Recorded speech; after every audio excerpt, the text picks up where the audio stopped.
Well, I am. I suppose Really? Gus is as well. Really?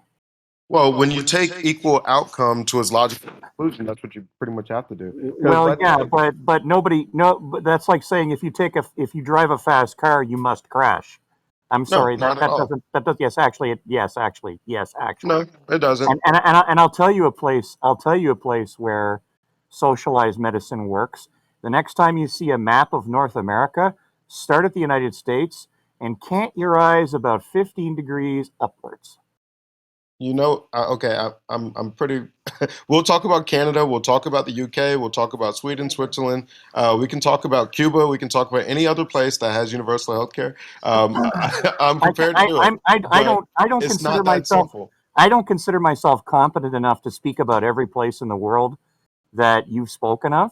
Hmm. But as a lifelong resident and citizen of Canada, Yep. I can tell you that single payer healthcare, while it does have its challenges, because everything created by humanity has its challenges, while single payer healthcare has its challenges, Hmm. we do the number one cause of bankruptcy in our country is not medical expense. As a matter of fact, it's not even in the top 10. So don't confuse my dislike for the Canadian system, which I will go over all of their problems. I will talk about those in a bit. Oh, But don't I confuse I that look for forward to it. defending the American system. The American system doesn't have. I mean, this isn't capitalism at all, right? Like, I mean, so what I'm saying is, like, I could draw you a roadmap of basically like saving like 50%. We could reduce our healthcare by like 50% just by switching over to capitalism. We have so much socialism in our current system that it's really screwing us up. So my thing is, if you want the better outcomes, then we can't get married behind a certain term if that's a turnoff for people. But the reality is, we can fix these inefficiencies, and these inefficiencies, from my stance, these are socialist policies that create. Yep, Well, save the world, baby. It's a big one. why don't you start by laying out what you think what you believe are like the top, let's say, two or three socialist policies that are harming Medicare, and we'll give you all the time in the world to do that. Harming Medicare. So Medicare itself is a socialist policy. Okay, When harming the healthcare system, then, if that's how you want to put it. Okay, there we go. Yeah, Medicare itself sucks. Like Medicare, it's distorting our prices by a lot, right? So right now, what you got with Medicare was like 30% of its budget is waste and fraud. So I mean, honestly, I'd get rid of it. All you're doing is you're subsidizing, people who are having. I mean, a lot of them are overweight. A lot of them are smokers. I'd rather everybody pay And for their. therefore they don't deserve health care? I did not say they don't deserve health care. You can't put words in my mouth. Come on Don't now. jump to conclusions on him. That's not going to help anybody. Let Okay. him say what he wants to say on his own. Everybody, I want equal opportunity to healthcare, but at the same time, if What does I that mean on the ground? on What the does that ground, what that means is, in a practical sense? What does that mean? so honestly, on a practical sense, you first have to fix our economy. So you want higher wages, you want people to be able to afford more. So that means a stronger dollar. So that does it's kind of like you almost have to unpack that part of it. But then also you want the lowest cost of healthcare as possible, right? So Hmm. you kind of got to do both. You really can't fix one without the other. Okay. Getting the healthcare costs lower doesn't do you much good if you still have rampant inflation and you got stagnant wages, right? So I think we can pretty much all agree on that one. What I say, like, let's say if I were right, let's say before we even go over how to reduce it by 50%.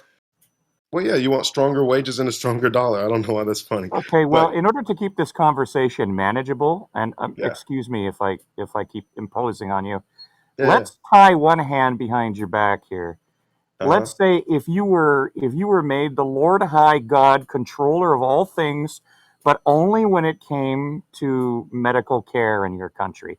You can change sure, anything you want at the hmm, snap of a finger, but only when it concerns medical care. sure. Now, what would you do? One of the first things I'd do is I'd remove licensing, right? So that would open it up nationally for nurse practitioners. So nurse practitioners, they can handle 80% of everything that a doctor sees in his office. And also they're, what is it?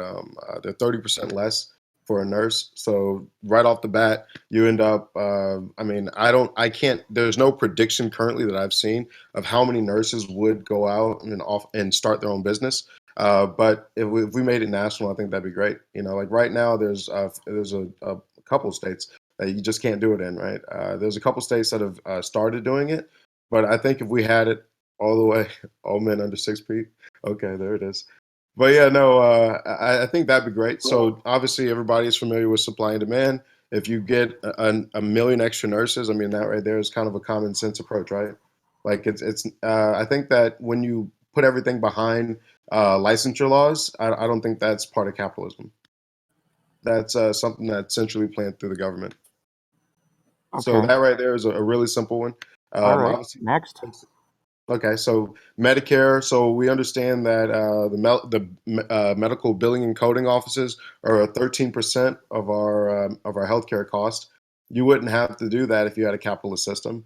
Like right now, so I used to work in the insurance sector or whatever. I was working with artificial intelligence over there, and a big thing that I thought was pretty cool was like the doctors, they're afraid to charge you. Let's say you're an elderly woman and you come in to get treatment.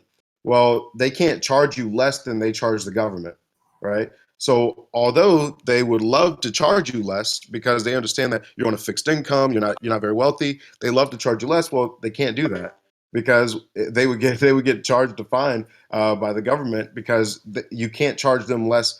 You can't charge a patient less than what you charge Medicare. So there's a bunch of inefficiencies in the market, and so if we want to go over each one of those, that's how you get to the 15%, right? So just by getting rid of each one of those small things, some of it was if you're looking at the shortage of doctors that we have right now, a bunch of that is it used to be. I'm not sure how big you guys go into this here on this channel, but it used to be where it was the AMA was the problem. So the AMA they put a artificial cap on how many people can graduate from school every fucking year, and that was a big problem before 2000. So it created a big shortage. So if we would have I don't like any kind of central planning, so I'm not even cool with that. So you guys aren't really gonna like the way I feel about unions, but so what ended up happening now is because of the shortage that we had created by the AMA. Now, whenever you got people going through these residency programs, I mean, there's a huge backlog, and obviously I don't mind taking people from other countries. I'm not going to take the nativist approach, but that is part of the problem is we're taking a decent amount of people from other countries. I think that's great. I just wish that we had, if we got rid of the licensure laws altogether, you wouldn't really have that at all, right? So you wouldn't have that bottleneck. So getting more doctors and more nurses out there, and I think it'd be great because it'd be, honestly, I'd have to go over how I feel about college too, but so you almost have to, you can't target one area. So I don't want to kind of ramble. I just want to make sure. How does everybody feel so far? I mean, is that pretty agreeable? So when you say you want to get rid of licensure, I just want to make sure that I'm not misrepresenting your point of view in my mind. Yeah. You would still have some sort of regulatory body ensuring that doctors and nurses know what the fuck they're doing, right? It would be at the individual hospital level. Okay. So the hospital would be, so let's say you run the hospital. You're not going to hire an incompetent doctor. Let's say you're because and there'll be a hospital across town who is all about that foo-foo, like rainbow shit. And they hire people who do holistic medicine. And there will be clients that want to go to that holistic medicine shit, but probably not me, right? So everybody in the market will get to choose what they want. So there will be doctors that operate out of their home, and then if he gets a 1 star because his shit's not sterile, you know what I mean? Like, I believe that the market can take care of that. I wouldn't have a government because we see what happened already, right? Like you give it to the government and this is what they do. So there's going to be a lot of people who will go to the hospital because it's similar to a brand. It's a brand name that it's like, okay, my city's hospital, like that's a place I can go. I know these are competent doctors. I really don't feel like getting a surgery in somebody's fucking living room. You know what I mean? So I think as far as that, does that kind of show you how I feel about what will replace licensure? That does explain yourself. Gus, Yeah. hang on a sec. You've gone full libertarian on us here. Yeah, definitely. Wow. We weren't really getting to that point yet. I Well, don't I mean, see let him. how. I mean, I asked him the question, Lost Soul, so I can't fault Yeah. him for how he chose to answer it. Yeah. And any pushback that you guys have, I'd love to hear it. I know that Well, there's going to be the problem with libertarians and relying on the free market is that I find that most libertarians haven't studied the history of a lot of the programs that they want to get rid of, and a lot of them forget that back in the days before the governments quote unquote stuck their noses in things, when you let the free market do what it wanted, people got hurt. Okay? Because the free market is concerned about one thing and one thing only. As much as they will jump up and down and stamp their feet and go, no, no, no, no, no, no, no, no, no, the free market is only concerned about profit. And I'm that's sorry, but human beings by definition are red ink and loss. so that is that's a socialist idea that it's only about profit. That's It not also true. happens to be a Can correct I one. can I just say that So I I'll think give you an that example. there's gonna be a problem because a lot of the people aren't actually going to be able to find the help that they need because they're not actually going to be educated about what they're getting, and a lot of people that they're going to aren't going to be honest about other options that may be available to them. So, question, because actually that's a really good question. So, number one, I believe that you could have a easy rating system, right? Like, I don't think that I think that we could get a rating system. Sorry about that. That is I mean, we have Uber. You know what I mean? Like, I don't know much about my what how my Uber driver's doing. Airbnb. I don't know. There's But a bunch of something things could now. get a high rating, but actually be hurting a lot of people. I mean, the Well, then you I go mean, back and edit your rating, right? Yelp has been manipulated over and over and Oh, over and definitely. over I to the don't point like where Yelp. to the point where nobody trusts it anymore. And one by one, each one of these companies, that Mhm. get larger, there's always a cycle, right? They're brand new. Everybody loves them because they're unencumbered by that, Uh-huh. that stodginess that the other company has, and so Exactly. everybody loves them. And then that company gets bigger. The inevitable happens because anything that gets big gets sluggish and unresponsive. And Mhm. then when it starts losing to the next up and comer, they start becoming dishonest. In some cases, they don't even wait for the next up and comer; they become dishonest anyways, right? Yes. So this is the problem. This is the problem with relying on the market. The free market doesn't. The free market looks after itself. It doesn't look after the consumers. And oftentimes people get a bad reputation out of the free market, but it's that bad reputation is earned on the blood and bone of people who should never have had to pay with their life, safety, happiness, whatever, so that to be made an example of, to be used as a sign for everybody to say go away.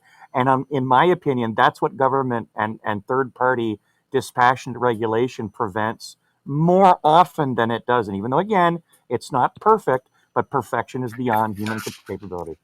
So three things to respond to that. Number one, I'm not sure if everybody's familiar with how many people are currently dying due to medical malpractice in our current economy, but it's a lot, right? Even with the government there, and then you also got to remember the seen versus the unseen. So whenever you allow the government to take over what medicines can be put out, I mean, are you? I don't know if any of you have watched. Like, I know John Stossel had a really good like documentary thing that he did on it, but it's kind of like you'll never know the full extent of how many people are dying needlessly today because the government is playing it too safe, right? Like right now, to bring a new medicine to market, it takes 12 years and $2.6 billion, right? And then even then, it's like if you've got friends, I'm sure you can get it done faster, But I think that's just bullshit. You know what I mean? If there's a new medicine right now that can cure cancer, I don't want to have to wait for it, and that's my right. Like if I'm already gonna What die, what would keep them Okay, but responsible for making it healthy? I mean, they what's lied that? about lead paint for a long time. They lied Oh, about lead in the of course. gasoline too. well, Yeah. the other thing to keep in mind is that you know there. I would much rather have a regulatory body that goes too slowly than too quickly, I But agree. because when people it are comes dying to when that because happens, though. you know what, I'm going to tell you a little story. Once upon a time, there was a miracle drug called thalidomide. Hmm. And thalidomide was held up in the regular, but in the trials, it was a miracle drug. Everybody loved it. It was a miracle drug. So they pushed and pushed and pushed, and all of a sudden, boop, out came thalidomide.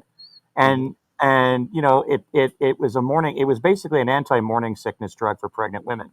Yeah. And lo and behold, I don't know if you've ever heard the term thalidomide baby, but Yep. it caused widespread birth defects, and essentially babies were being born without arms, without legs, without arms and legs. And you know, this was so. Right, or You DuPont, know, DuPont with C8, you know, which is now in the blood of every single person alive on Earth. you cannot leave health to private companies. You just can't. The market, Well- by the time that the market realizes they're getting fucked, too many people get screwed. And just saying that because the government doesn't do it perfectly, because it can't ever be done perfectly. But imagine how fucked up things would be if there wasn't the government, which is accountable to us, by the way, in the way that no other company is accountable to us for, unless you fucking burn their buildings down. And I hear that's against the law. So you know.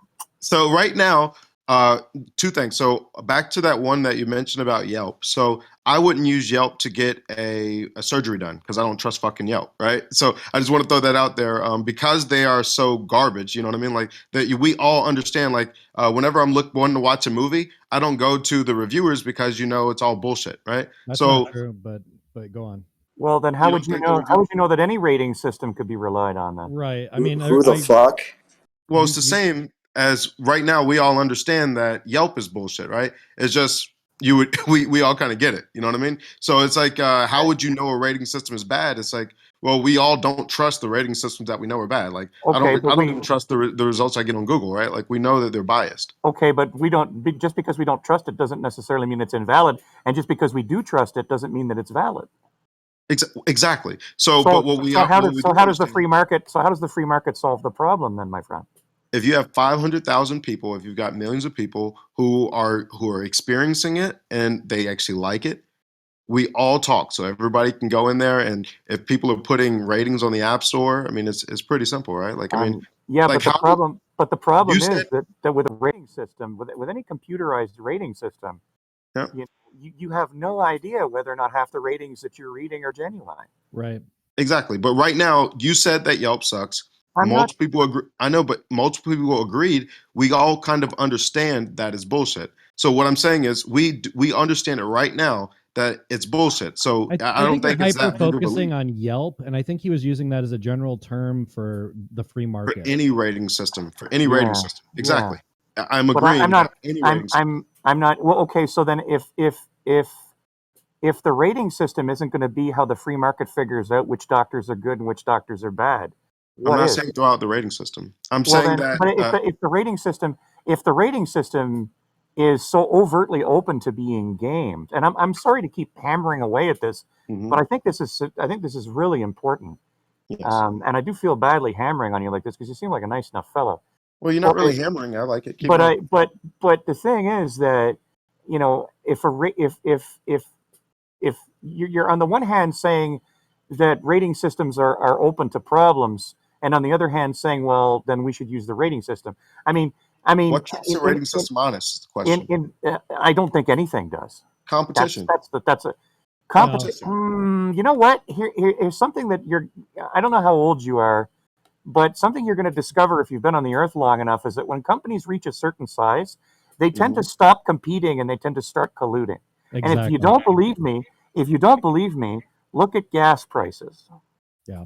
You think gas prices are because of collusion? Fucking absolutely. No, absolutely. Right now, gas prices are going up not because of collusion. Gas prices are going up because when you make energy more expensive, when you do things like reject the pipeline, I mean, this is common sense shit. Oh, do not start but all the gas prices are identical. All the gas prices are identical. You think that making gas more expensive to transport doesn't make gas more expensive? I can't believe you're trying to defend that pipeline. It's not a question of no. Hang on. Make shit more expensive and then not. It's not a question of whether or not it's expensive or cheap. It's the fact that there is no such thing. Like, for instance, if you want pants, okay, you can go to the high-end pants store, the middle-end pants store, the low-end pants store, the bargain pants store. Okay, when you go to get gas, you go to a geographical area, and no matter who sells it. The greasy tray, the greasy lift mechanic guy who also sells gas, or the high-end gas bar, they all sell gas for the exact same price. It doesn't matter where they get the Have gas you been to from, California? what company. I have. I'm pretty sure that regardless of where you go in California, There'll be a 30 every rough geographic area is going. The gas prices are going to be within a nickel of each other. No, you can have 30 to 50 cent spread right across the street from each other. I'm And that's sorry, very I'm normal in sorry, sir. California. but LA doesn't count. No, LA, Everywhere San else in the- Francisco, if you go to Everywhere else in the country is normal. yeah, and it's all it's inexpensive in the rest of the country. It was, So But what I'm saying is, I'm not saying gas is too expensive. Like, please. well, it is. It's But, definitely. well, more I'm not. expensive. I'm not saying. No, hang on. Please. It's Yeah. crucial that my point. My point is not that gas prices are bad. My point is that 9 times out of 10, when you go to a geographical area, you will not find any differences in gas prices. And the reason that you don't is that every gas station is told by the people who sell them gas, you must have gas at this price. And they can't. And I'm sure you found the 1 or 2 Shangri-Las where that's different. But believe me, The whole state of well, California. one whole state in no. your 52 Okay, there we state go. union. There we go. In your So, 52 state union. and you What also are prices like in Ohio? What are prices like in South Michigan? Carolina was really cheap. You know, So here's the question. So what is the gas profit margin? If you run a gas station, what's the profit margin? It really does matters because none of this is my point. 2.5%, right? None of this is So my what point. keeps- With respect, none What of this keeps is the my price point. down? So what keeps the price down is competition, because they Collusion. understand in most places outside of California, in most places in the country, like you were saying, it 1 cent, 2 cent, 5 cent can mean an extra 1,000 cars in a day. You know what I mean? But you just got done saying that in some parts of your state that can be 35, 40 cents less. In California, yes. Okay, so what? That this doesn't work the way you just said it did in California. Nope. What I'm saying is competition. That's what I'm Yeah, saying. and what I'm telling you is that when companies reach a certain size, they stop competing and they start colluding.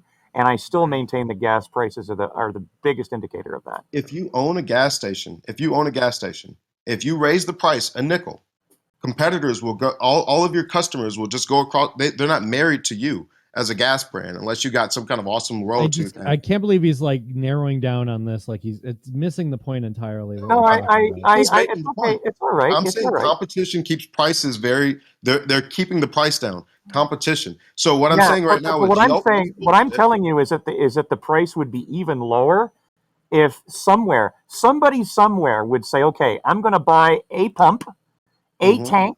I'm going to have a folding chair beside. I'm going to make sure that when it comes to storing the gas, it's 100% compliant with all rules. But I'm not going to have, and I'm going to have the proper power to pump it up from the ground. But other than that, I'm going to have absolutely no frills of any kind. Okay, and I'm going to drop the price of gas to reflect that savings. Okay, in any other industry, you can do that. If you tried that selling gas. The people who sell you gas would say, no, you have to put the price up because otherwise there would be a gas war, and we're the ones that suffer. And if you don't believe me, give it a shot. Try it out. No. You should try out what you're saying, because here's what would happen. You'd go out of business. The profit margin is only 2.5%. No. If you went and sold gas for basically what you bought it for, you'd be out of business. I didn't talk about selling gas for what you bought it for. I didn't talk about selling gas for what you bought it for. That's a very razor thin margin. Well, the thing is though, if I'm getting rid of everything, if I'm getting rid of almost all my overhead by basically just making sure I've got the bare minimum needed to safely pump and store the gas, and everything else is folding chairs and a little cash box, I'm telling you right now, I'd be able to pass that savings on in any other industry except the gas business. And the reason is because the distributors wouldn't sell it to me unless I'm maintaining a price. The distributor doesn't care. And the reason I know this is I spent 2.5 years working at a gas station. That's cool. So you should understand how your net profit margins work, right? So right now, why do you sell chips at every gas station? Why do they want you to come inside? Why do they want you to buy other things? Because that's where the higher profit margin is. It's not on the gas. It's not just nobody's going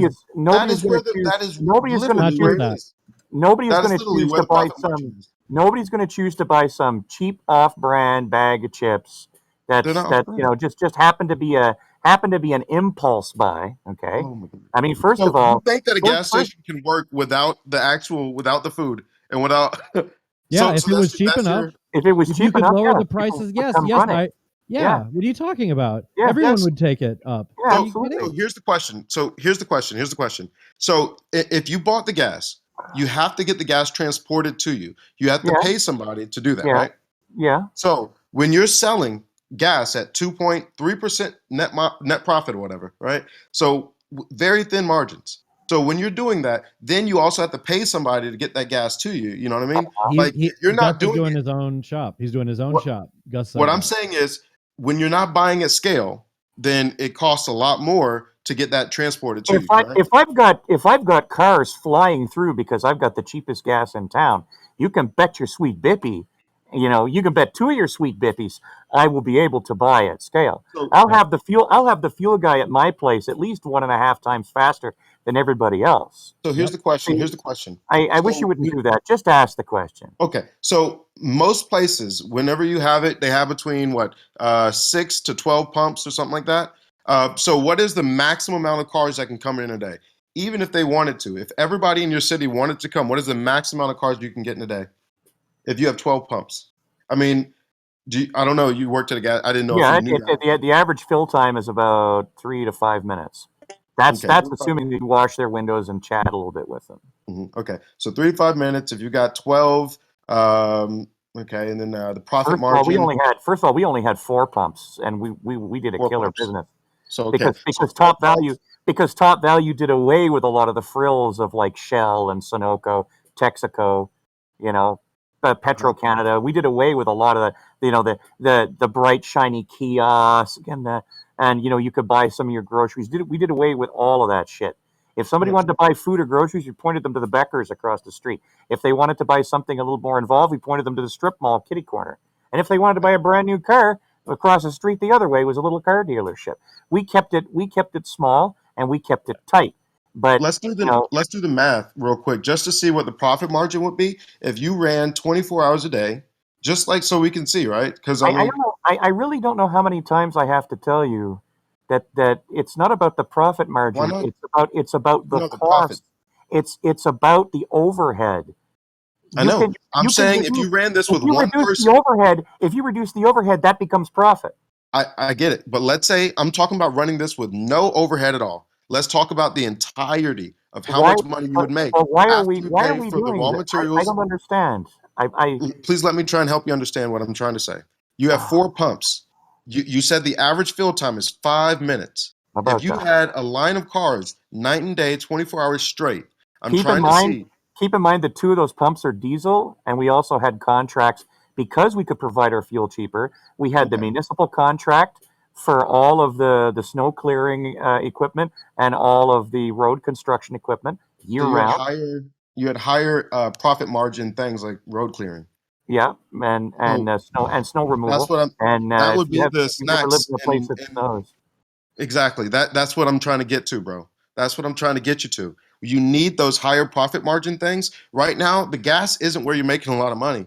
The gas is to try and get people to get a car wash or to do something else. That you need that higher profit margin. If you're just selling gas and you only got one guy sitting there with a chair, you're not going to make enough money, bro. Because you still You're got really, to. you're and yet really we did, tunnel visioned on one thing, and you're not really and considering the yet big picture. There may be things that you haven't considered. This is the big picture. You have to pay electricity. You got to pay for the land. You got to pay for the you only have pumps. to. Well, I mean, the land. Okay, sure, you have to pay for the land, There's but a the electricity, you're paying less electricity you got to because you pay don't have the taxes. overhead of a giant building. Yeah, You're yeah, paying no, but even just you're to keep the paying pumps less running, you environmental. already You're paying you're not paying for if you're not offering snacks, if you're not offering got drinks, to pay your you're pay taxes, you're paying no money. Sure, you're paying taxes, but you're not transportation. paying for a lot of the overhead that's costing money, Yeah, right? I get that. I get So that that. goes right So back into this is profit. why I want to So do the numbers. you can lower your prices, right? And So you don't necessarily have to lower them a lot. I mean, by your own admission, 5 cents a liter, mhm, and they'll come running, which means yeah, that you've got that extra money your competitors don't. Yes, but how much money would that be is the and question, it, bro. it, That's it, what I'm trying to get you it to. doesn't, If it it's only doesn't, an extra look at, $5,000 a year, all you're I not need really to doing do, much. all I need to do to the people who watch gas prices like a hawk is just Hmm. be able to put that lower price up on the big board up by the street, and people will come running. I'd And come. what and competition, what competition says then is that all of the other gas bars, okay, will Hmm. lower their prices. Okay, Yes. and but unfortunately, the people who sell you gas, there's only 3 or 4 people in North America that will sell you gas. And those Hmm. 3 or 4 people have decided that they don't want gas to go below a certain point. And so if you try to do that, I know because it happened to us after a while. If you try to do that, they'll come along and say, listen, we don't want a price war. All right, so we're going to sell you this gas and you're going to sell it for X. And if you don't, we'll simply up the price we sell the gas to you for, which sometimes they do that without even warning the person first. Well, and then we'll stop buying from you. And then we pick up the phone and we call the other 2 companies. And all of a sudden, lo and behold, their price is the same as the new price from the guys you were already doing. Like I'm telling you, they're They big companies big companies have realized that when they go to war with each other, nobody wins. So so instead, they get into this comfortable cycle where they watch what each other does and they keep their prices and services and benefits all within the realm of each other. That's they something do that's go to well war, known. bro. It's well I known. literally I know a lot of people in the C suites of most of the big companies, bro. Right? Like they go to war with each other. Amazon versus Walmart. I mean, like how many? I mean, you want me to name a bunch of them? Well, Blockbuster's out of business. It was Amazon and Blockbuster Walmart. versus Netflix. I mean, I can just Are keep naming them. But are the you thing is, bro, like you're telling me that they don't go to war. They do. That's do you, false. What you're saying, are you just talking about right? Business Wars, the podcast, right now, or No, I'm talking about just businesses. Big businesses go to war all the fucking time. Like you know, what I mean, like what does that have to do with what we're talking about? Like he's that's saying that No, big businesses he's will refuting my point collude directly. He's attempting to refute my point directly, but I mean the by simple. saying they won't collude. I'm saying It, there it, definitely is collusion, but right now, so okay, like right now, arguing that what we Amazon and have today, Walmart. what's that? Well, I mean, our Amazon and Walmart is little apples and oranges, and Netflix beat Blockbuster because they changed how we did things entirely. It's like not really But comparable you to know just Blockbuster, you regular know the story competition. behind that, right? Like Yes, of Blockbuster course I wanted to do. buy them, and then what's the story then? I, well, Blockbuster could have owned Netflix, Yeah, and they decided that they wanted right. to maintain their model, yeah, which is what companies do. They get big and hmm, fat and lazy and yeah. There comfortable. you go. And one of the ways that they maintain that is if they see a competitor that has a similar business model, And buy offers a them. similar product or a similar service, you know, eh, they will often not directly go to total war with. Oh yeah, sure. They may have a sale once in a while, but then you look at the other company very soon has a sale right afterwards, and then all of a sudden when they say it, the prices don't go down completely. They just pop back upwards. Look at the people selling audiobooks right now. I can buy an audiobook from Audible, from Google Play, from a couple of other places, right? And the thing is that I'm not actually holding a real copy of a book. Okay, so and just put a pin in that for 1 second. I can go over to a place called DriveThruRPG.com. I play a lot of paper and pencil role playing games. Now, if I Right. went out to a book, or excuse me, if I went out to a gaming store and bought a copy of the Player's Handbook for D&D, okay, I would get it for one price. But if I bought the PDF on DriveThruRPG.com, because it's not there's actually nothing there but electronics, I would get it substantially cheaper. Funny thing is, most of the time when you buy an audiobook, okay, it's almost exactly the same price as the Dead Tree version. And everybody who sells audiobooks sells them for about the same price. You're going to tell me that that's not collusion? Mais voyons donc. So there is a cost to the business. I mean, I'm and not are you saying there familiar with isn't. price elasticity? So I'm, price I'm not. I'm not elasticity. saying there isn't. But listen, if Have you you're ever had to set prices for a business? Just out of if curiosity. so, wait a second before you go through that, okay? Are Hmm. you going to tell me? Are you going to tell me that if you sell me a book for $50 because it costs money to cut down the tree, to work with the paper, the glue, the binding, the shipping, No, the handling, that's not what I'm okay? saying. And all of a sudden, if you no longer have to provide anything but pictures of words on a page, that there should not be a significant cost savings passed on to the consumer? So right now, Is that? I was asking I'm you sorry. about. I'm sorry. I'm sorry. I'm going to be rude to you, and I'm going to Uh, ask you before you do your thing to directly answer me yes or no, because this is important. Has A really there good been a gotcha price? question. Has there been a price drop on the cost of books? Yes, there has. Really? Yeah, Go and check. on Go check. digital books, there's always a price for to buy the book versus buy the ebook. I mean, they always have the price. That's it's according to what book you're looking to buy. But like I said, it really just comes down to price elasticity. It comes down to how do you view the economy, right? Like, are you looking at it as marginal economics? Are you looking at it as marginal that like do you follow the marginal revolution, or are you still on the whole Marxist shit of this is labor theory of value? You know what I mean? It really just comes down to how you view it. But in reality, how we set prices at any company, I know a lot of the VPs over at Facebook. I mean, I know a lot of the. I'm sorry. I What's just don't that? understand your motivation. Sure. Well, Because I wanted to talk about there's no healthcare, way but that you're we can get there. currently. Yeah, we were talking about healthcare. I thought that's what this started from, right? No, Yeah. but And it's that the my government can't do fault because healthcare. it's my fault because I introduced oil as The a gas station. as a No, Yeah. I understood your analogy, Gus. It did get into the weeds a bit, but Mhm. I just wanted to point out that, and I still believe, by the way, that big companies tend not to compete; they tend to collude. So that was my only I point. agree. If he I doesn't agree. agree, that's fine, No, I but don't. I'm happy to Yeah. move off that point. But Okay. okay, so you're currently demonizing the government, and I'm not saying that the government, capital G, right now is exactly what it is, but like, aren't we the government, and can't we as people like collectively start making changes? And then I there's mean, that. just call me a little anarchist, but No, I guess it really comes down to what you 'cause it's mean. weird If that you you would defend capitalism. I just don't yes, trust anyone that defends capitalism because that means you have a vested interest in capitalism surviving. no, nobody has to Well, have a you buy vested shit. interest in capitalism surviving. Well, I mean, my survival definitely depends on capitalism surviving. But no, I defend capitalism because I grew up poor. You know what I mean? I grew up poor. That's why I defend capitalism. Oh, I'm Because currently poor, so that's okay. So if you want the best outcome, if you not want capitalism, not in if you my want to live in a experience. system that allows you to become wealthy, then yeah, you want capitalism. No, Even no, I no. mean, I like don't need to be wealthy. I would just like to not worry about dying all the time because I don't have enough yeah, money. That's pretty simple. And okay. So capitalism if doesn't You account also which for that.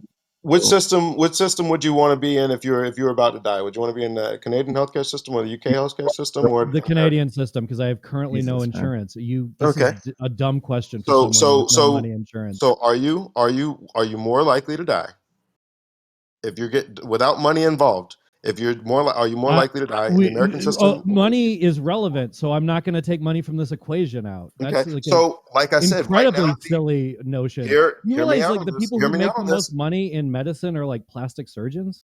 Yeah, I know that. Do you know why? Okay, so I don't understand Because why the insurance government don't can't cover it. just do What I'm this. saying is, right now, the government being involved in a lot of these issues is why it's so expensive. I'm not defending our current No, that's American that's healthcare system. untrue. I'm sorry, I'm that's saying, really but we untrue. still, even with our flawed American healthcare No, I'm system, sorry, that's you still, shockingly untrue. You you still cannot get better keep outcomes. saying lies Hold on. just Like, can I because ask That a is question true. real quick? Hold on a Let's second. see what's up. Listen, you said I defend capitalism because I grew up poor. What do you mean by that? Yeah. So what I mean is, I grew up poor. You know what I mean? I went and joined the army, and then I saved my money. I created a business, or whatever, right? So what if I had lived in a country that had said, "Hey, look, even though you're healthy, we're still going to force you to pay for X, Y, and Z." Right now it's healthcare, but later on it could be something else, or whatever, right? And if I had to pay for each one of these things, most people on the left, just to give you an idea of how much money I would have to pay, most people on the left understand the what is those people's name? I forget those fucking brothers that y'all guys hate. The Cook brothers? No, what Koch is those brothers, fuckers? yes, Koch Yeah, the brothers. The Koch brothers. Yeah. So Coke, and they're one of the them's Koch dead. brothers. Yeah, So I don't pay attention to those guys that much, so I apologize for fucking up their names. But uh-huh. so there was the Mercatus Institute study where you had Charles Blehouse or whatever. He wrote a paper, and Man. then all of the socialists were like, "Oh, this proves that we're going to save money." Blah blah blah. Right? And then he actually wrote a pretty awesome article where he just destroyed No, that. look, He's like, you look, guys man. didn't read my fucking I article. I hit the ball over What the did he net. say? You're supposed to. I hit the ball over the net. You're supposed to hit it back to me, right? So what Now, what did this study say? 'Cause this is listen. important. Hey, I'm just asking.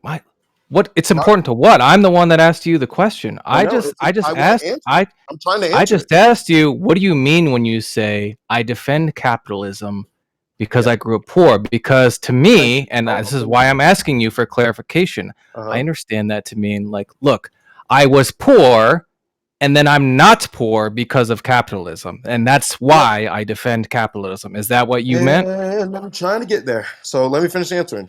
All right, thanks. So right now, the Mercatus Institute study, it found that every single American, rich or poor, would have to double their tax rate, right? And that's at the best case scenario, right? So the best case scenario where you have, no, Mercatus, not Mercatus, but okay. Yep.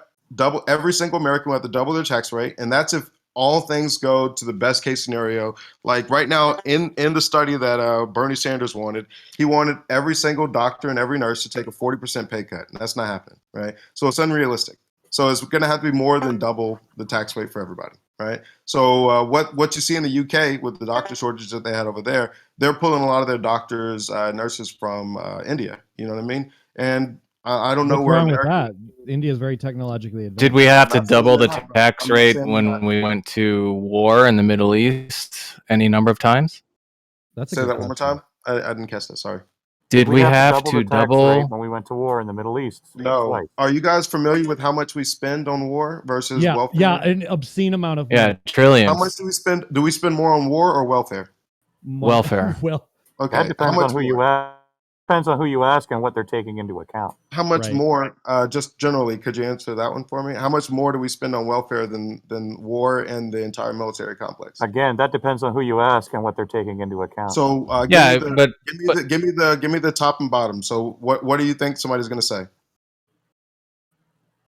Because you're saying depending on who you ask, so there's a couple answers. So I imagine you know. There are a couple Look- of answers, and if I was ready for this, I have to admit my It's fingertips. double. It's double. the point isn't. Look, you're looking at the wrong way, right?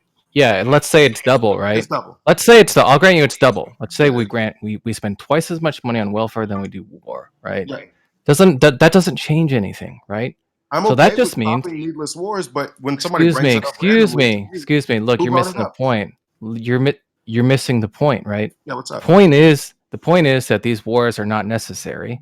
And Yeah, I per agree. what you excuse me, what you were saying is that if we need to pay for this new thing, we're going to Mhm. have to raise taxes by X amount. Now, are you saying, granted, that wars cost half as much as welfare programs, so then therefore, in order to have a new war, did we need to raise taxes by 50%? No, we did not need to rate. You don't know the cost of war apparently, because bro, hear me out. Interesting. Hear me out. What I'm saying is, doubling my tax rate is way more significant than if you were to launch another fucking needless war. I would hate the extra needless war, but it wouldn't cost me nearly as much as fucking as universal health care. You see what I'm saying? Why are you Does that make saying sense? that? God, I mean, Because it's of like the you want cost, to kill bro. more than you want We to actually help know the people. cost. We actually know How- the cost. That's what I'm How saying. much when we undertook the last war, right? Last 10 Let's say years. we spent $1 trillion on the last whatever we did in the Middle East. It doesn't matter. How much did our taxes go up because we needed to finance that? So our current, let's see here. So I mean, what? Maybe half a point. You know what I mean? Don't Like I forget mean, to not carry the much, two. bro. Don't forget to carry the two. Half a percentage?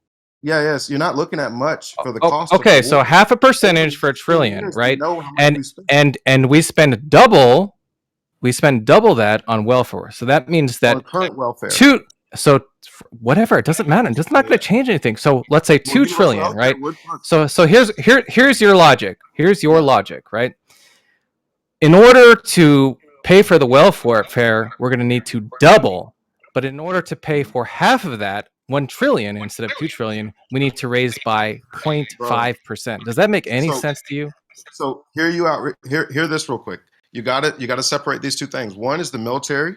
One is nuclear. One is war. War is far less to cost than the actual the standing army, right? So the standing army has a set cost, And the additional war, which is bullshit, and I can agree with you, and I would love to end it. I haven't said anything about like I know whether I'm it's not moral saying or you're nothing. We're validating having a but discussion hear me about out. like I know. the Just finances keep of listening. this. Just keep listening. So the military you're gonna have to pay for if you keep it at a certain size. That is a fixed cost, right? So the war is it's a much smaller cost of that fixed cost. That's all I'm trying to tell you. So that fixed cost is far less than double. You know what I mean? So it's like if you're looking at the size of our current welfare state versus the war, it's way more than double. Is what I'm trying to say. What I'm talking about is the war. If you take the last like damn near 18 years of fucking war, whatever it is, you take that and you add it on top of how much we're spending every year. So I'm adding the entire cost of the war that we shouldn't have had to do, plus the size of our entire military, including our nuclear program, and I'm saying welfare is twice the size of that altogether. So I don't if you're see asking how this about is how much related to extra, anything that I said. if you let me finish it, I promise you I'll tell you. So you're asking me if we didn't do the needless that. war, how much money did that save me? I'm saying 0.5% because That's not what how I much. said. But No, if we got rid that's of the not what I entire, said. that's what you were trying to get to, bro. You're asking me No. how much extra did I have to spend for the war? How much extra in taxes did I have to give to the government because of this war? Am I not correct on that? That's closer, yeah. Okay. So this is the question that I'm answering for you. Because it seems to be what you're proposing is that when we need to pay for some new thing, right, that doesn't already have money allocated to it, we do that by raising taxes proportionally to an amount that will pay for that new thing. And that just seems silly. No, I'm not saying that, but you asked me how much additional, right? Yeah, No, you are money. saying that because you're saying that if we're going to pay for healthcare, Facts. right, the way that Bernie wants or whatever you said, Yeah. we're going to have to double taxes. Isn't that what you said? You are saying that. That is correct. So what Right. about So what are you wrong? saying, and what are you saying that you're not saying now? Okay. If we want to pay I'm for a everything new I'm saying thing, that I said then so we're far, going to have to raise taxes enough Double. to pay for that new thing. That's what you're Double my- saying, right? No, bro. You're not hearing me right. Now you're So not saying that. try to stay quiet. Give me a couple seconds to try and break this down for you. Okay. Number one, yes, we'll have to double all tax rates. That means my entire tax rate, not double the tax rate that I'm currently spending on just healthcare. So it's doubling my entire. So I'm hoping we're eye to eye on that one. So that would double my tax rate. Like let's say right now my tax rate is 47%. Double, and you got to look at my effective tax rate, so it'd be double, right? So that right there. So doubling, right? That's what that means by doubling. So Yeah, and the doubling in tax rate accounts for you and the taxpayers funding the new expenditure of money, in this case, healthcare, correct? Yeah, so if your tax rate currently is 30-something percent, you'd be looking at paying 60-something percent, just very simply, right? So double your tax rate, whatever it is right now. So 60% is what it's going to take in order, and if we don't do that, we're not going to be able to finance the healthcare, correct? Yeah. So it comes down to whatever your tax rate is currently, right? So I don't know what your tax rate is. So is that the way it works? Because if that's the way it works, then whenever we have a new war, whatever the cost of it is, our tax rates have to go up in order to pay for that. Is that correct? Yes, but it's not very expensive. Oh, really? The war compared to, bro. So the war, you gotta. I think a lot of times taxes are going down. Bro. So hear me out. So right now, the military. Whenever you say you're gonna go to war, most of the people that are in the military, I can launch another war without having to spend too much more spinning those guys up.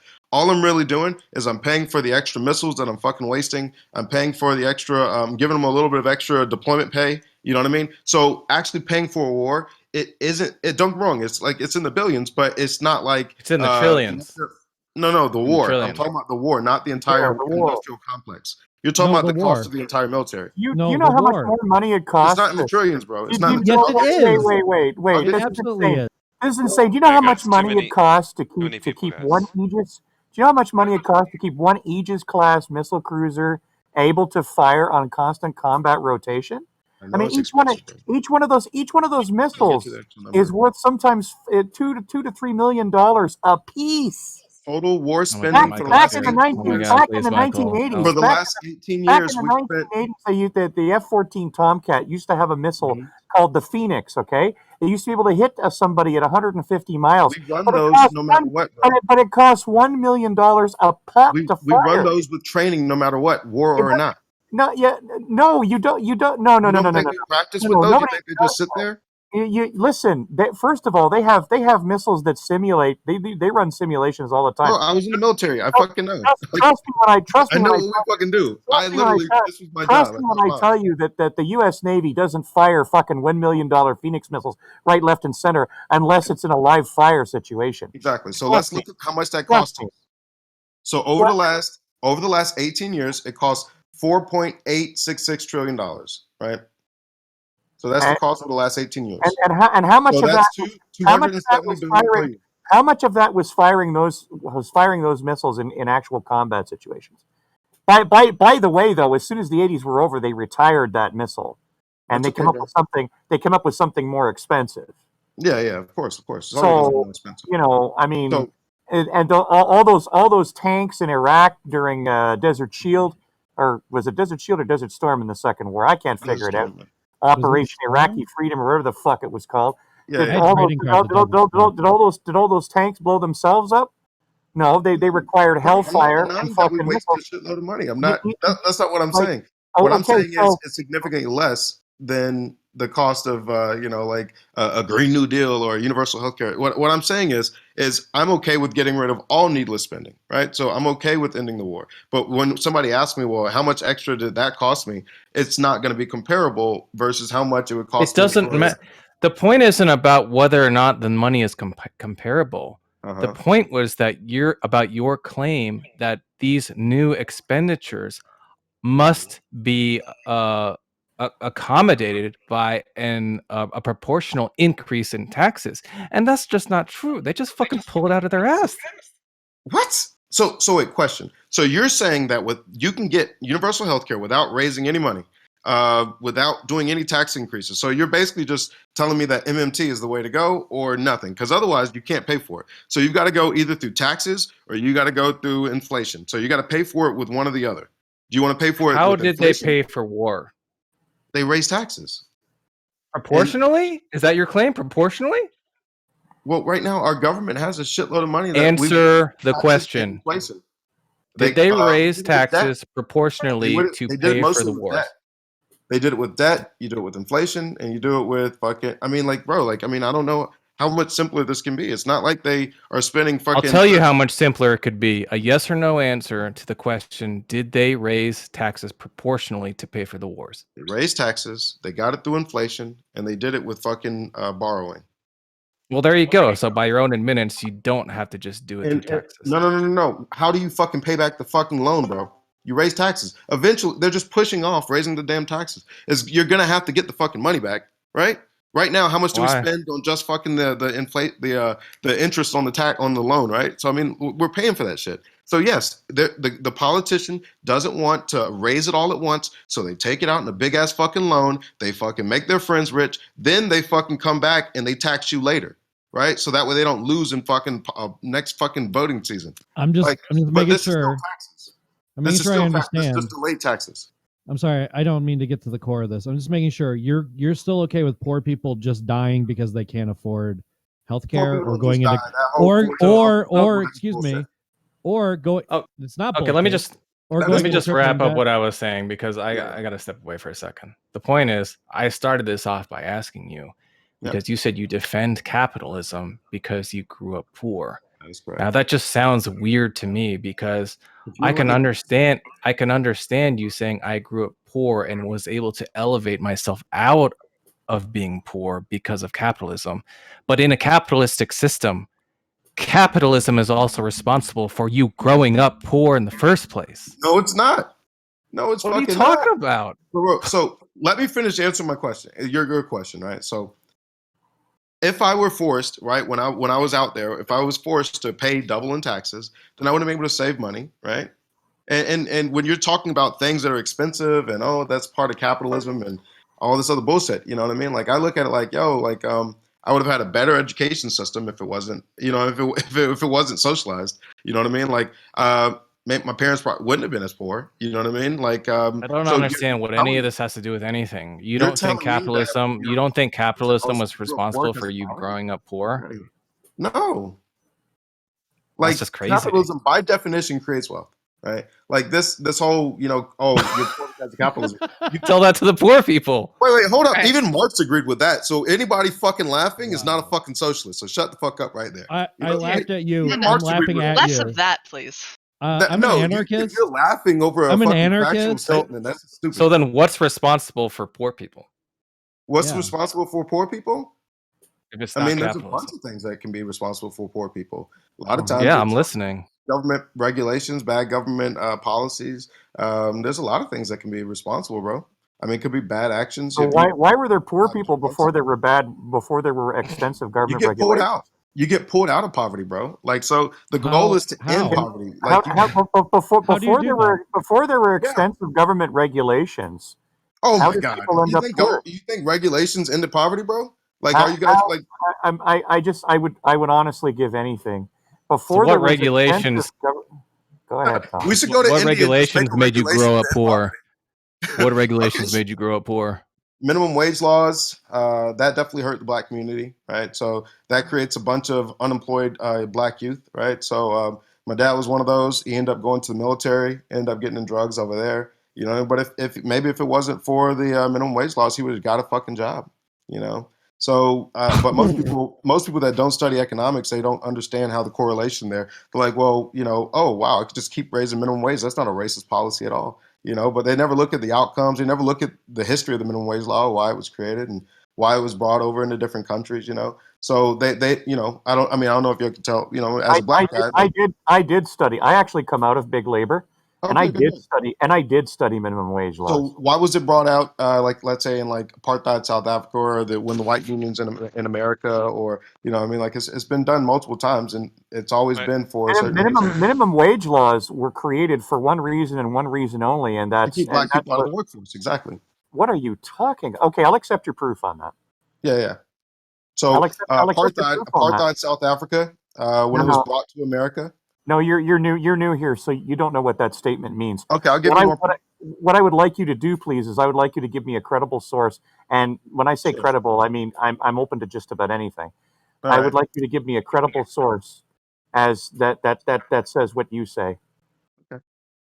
Because the story that I heard was that minimum wage laws, much like most labor laws, were created and instantiated to keep a business owner from doing whatever the fuck he wanted to his labor force.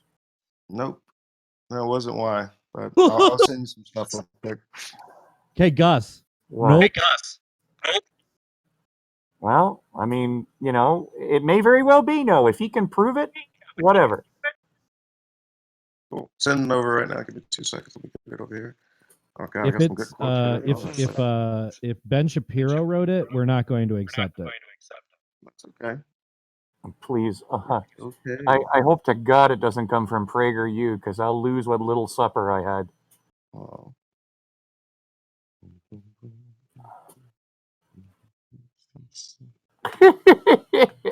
What year is this? Oh no, I sorry, wanna I'm make- talking to myself about something else. Well, this goes that's a good one. What year is this?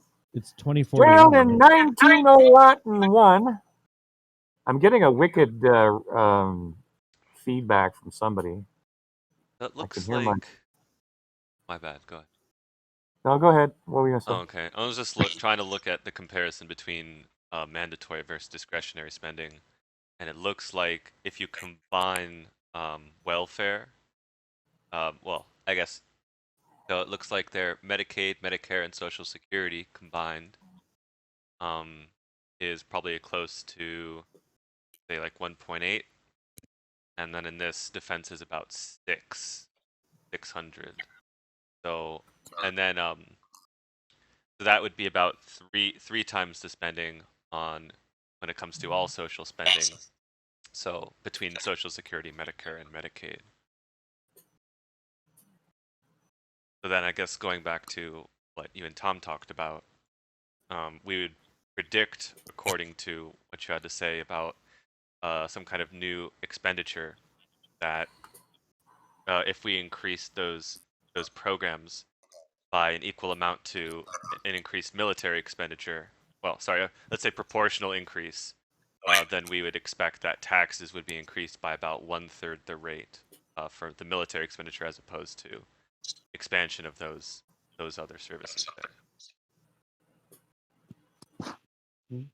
But anyway, I think I was just going to say real quick, I think that apartheid South Africa itself was a little bit more harmful towards black people than minimum wage laws in apartheid South Africa. And then there's that. As a black person, if I have money in my pocket, I don't mind that you're racist as much, right? And obviously, if I have money in my pocket, I mean, any white person that doesn't want to do business with me because they have laws, then they're losing out on money. So I would just do business with other black people when we become wealthier. So, you know, like capitalism by itself, like it just you pay a price. You pay a price for your racism. I mean, I don't absolutely not. I mean, if you're looking at apartheid in South Africa, that's actually a horrible example of that. Basically, yeah, it was definitely horrible. White but people, right now they kept black people poor by having laws on the books that kept black people poor, right?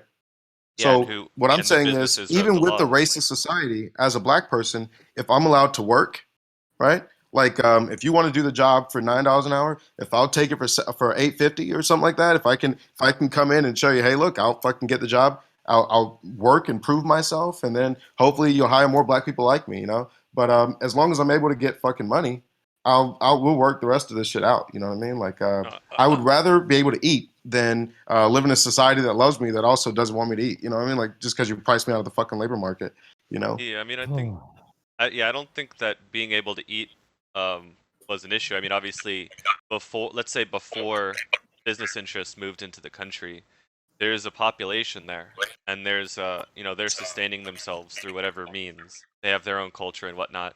When business moves in, they don't really improve the situation. Like, they don't really improve the situation for black people, and if it is improved, it's like a peripheral effect and not a deliberate effect. So, I mean, apartheid is actually a horrible example of this. Like, white people moved into all the prosperous business areas. Black people were forced to like live kind of like in the outskirts of the cities. And then even when, I mean, they lived in shanty towns. They lived in horrible conditions. Basically, the infrastructure that was built was so that white people could do business, and black people, if they were their laborers or whatever, I mean, they just paid them whatever minimum and then used military force to keep them down so that they wouldn't revolt against the business owners. Yeah, I'm not here to defend, like apartheid or any other. You know what I mean? Like that's not what I'm doing. What I'm saying is when you have a racist system like apartheid, and one of their mechanisms of being racist, of having a system of racism, was to bring in minimum wage laws because they understood the effects of minimum wage laws. Then we have to start saying, is this always going to be a racist system, right? Because this was a racist law, and it's been used in multiple countries, at least 3 that I know of. And they used it specifically because of the outcomes. And then when you bring it, and then you look at America right now, just from the 80s to now, what do we see when we look at the effects of our minimum wage laws in America? Right. So my goal is for everybody to make more money. But if we're pricing certain people out of the market, then you got to worry about like the violence and the gangs and just things that are naturally going to come up when you get a bunch of people who can't get jobs. So without minimum wage laws, you end up pricing people out of the, you end up essentially starving people. It becomes a foot race to the fucking bottom where people can pay as little as possible. You end up in situations where somebody's got to work fucking 8 jobs to succeed. By the way, I took a look at your source, and since I didn't recognize the Mises Institute, I did a little bit of digging. I did a little bit of digging. The Mises Institute was started by people who broke off from the Cato Institute because they didn't think they didn't think the Cato Institute was libertarian enough. Yes, so we're very.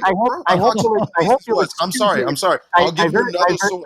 I'll give you another source. I thought all of you knew who Mises was. I'm so sorry. I hope that you can give me a source that doesn't come from like, You're mad because it's Mises. You do can you not know skip- who Mises fucking is? Hey, if it's not mad Breitbart, because you can skip that one Holy too. shit, Hey, My bro. God, I wish people would listen to me. Yeah. Just I'm not read the mad. shit. How about that? I'm not bad. I'm not mad because it's from Ludwig von Mises. Ludwig von Mises is very different from the quote unquote institute that bears his name, which is basically just another right wing think tank created by people who thought the Cato Institute was too far to the left for them. But guess what? Guess what? Logical fallacies get you fucking nowhere. So read Yeah, the fucking article. logical The fallacies. information in the article is pretty fucking straightforward. So if it was written by a Oh, left winger yeah, or a absolutely. right winger, Hey, that's listen, called a buddy. logical fallacy. Listen, my friend, I can give you a shit ton of articles from the Daily Stormer that are fucking straightforward. Just because As long it's as they're factual, straightforward, I don't care where the fuck you get them from, bro. Listen, pedigree That is creates so stupid. breed. How can you ever become more Pedigree intelligent? creates breed. Okay. That is the stupidest shit I've ever heard. Oh, You're gonna really? cry about the source, Guys, Yes, I am. I want a Okay, source so that's if I- actually something. bro. That's literally I want a that's a source. logical fallacy. I want a It's not a source. logical Look at fallacy the at dog's all. back That's a leg. logical fallacy Well, to he's say I'm not. not going to read because it's a right wing source. Get the fuck out of That's here. right. No. Exactly. If You the know why? source is- Exactly. Thanks for as- telling the truth. Thanks for telling the truth. As my daddy used to say, what's the Fuller brush Okay, salesman going to tell you? That's why you'll stay But down there. to buy Fuller brushes. Oh, you're upset. How cute. Well, I'm upset because as time goes on, you've become No less adult should likely ever to. act Do you- like do you that. need- You're fucking mad to Army read boy. from a right wing source. Hey, excuse What's up? me. Excuse me. Hi, I'm a moderator, and you're going to need to start letting people finish their sentences before you speak. Nobody should give me Please. logical fallacies. We just want everyone to be able to be heard. That's all. Thank you. Yes, It's- just let Gus go. It's not a logical fallacy to check your sources. You check the fact. The source, I don't care. Sources You guys could give me matter. some socialist fucking bullshit. I'd still read it, and then I would respond to it. You wouldn't That's what check and intelligent see if people the do. source was biased I or don't not. care about the source, Maybe bro. you should. Maybe this is why you have bad information. Bro.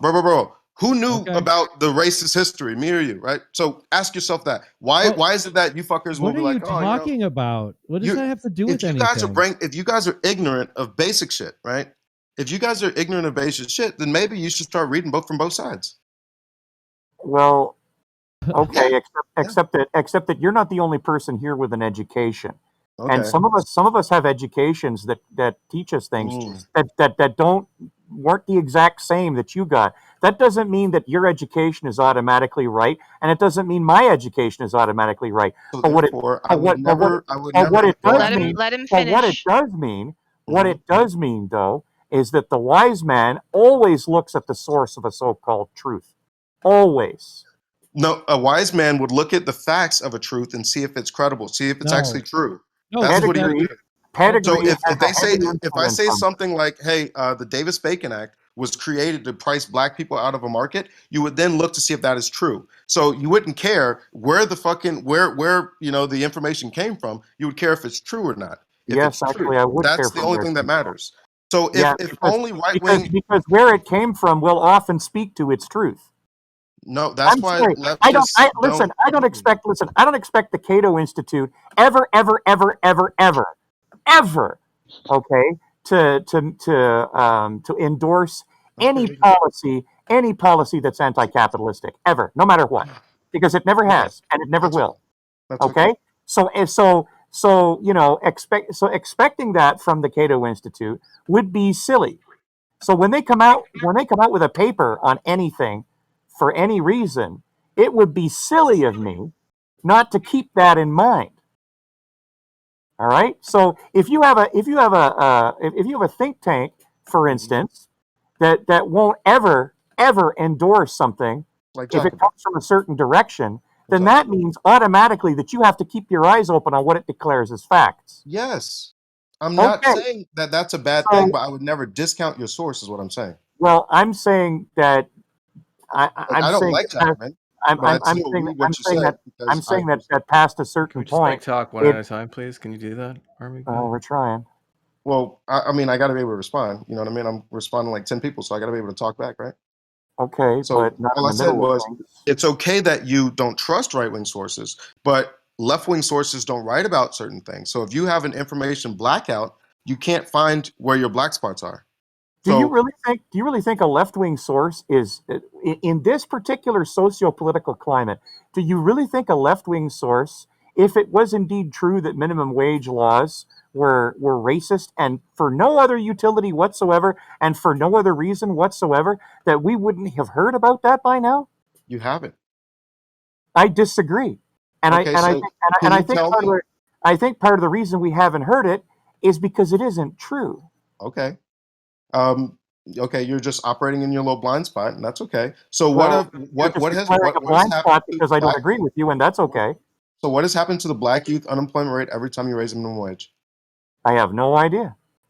Well, isn't that a problem? If it is a racist policy and you just didn't listen because it's a right-wing conspiracy and left-wing people aren't writing about it, so they just want to keep you ignorant on it, and you refuse to read from the other side. Wouldn't that be a problem if you were actually supporting something that were hurting black youth?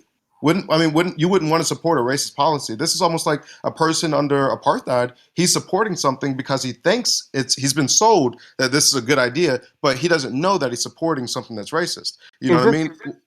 This left wing that's keeping me from knowing about this injustice, is this the same left wing that wants me to pay attention to the plight of minorities and people of different colors in North America every single time for a plethora of issues that range from police brutality all the way down to the inherent disadvantages of a person of color in the education system of North America? But somehow they wouldn't want me to know about how minimum wage is racist. They wouldn't want me to know that part. Let's dive into those things that you said, right? Let's say, because me, obviously, I'm a black guy, so I care about black issues. So the question is it that the left wing cares about black issues, or is it the left wing cares about black votes, right? So that's the real question. Oh, that's really insulting to people that just care about other people in general. Thank you. Is it? That is the question. Good no, question. I found your comment to be very insulting. Thank you. Yes. Well, So, I'm not saying that you individually are a racist. What I'm saying is that you individually could be fooled into supporting racist legislation because you could be fooled, or you could be fooled into thinking so let's talk about it. Or you could be fooled into thinking that minimum wage is a racial issue. Yes, exactly. Okay, so how do we know which one of us is right? Well, I'm using facts. I'm talking about no, the Davis Bacon Act. I'm trying to get a source that you'll read finally, right? So let's talk about it. Let's because us arguing back and forth, let's actually get to the meat and bones of it, right? So let's talk about it. So let's talk about it. But we're at a point now.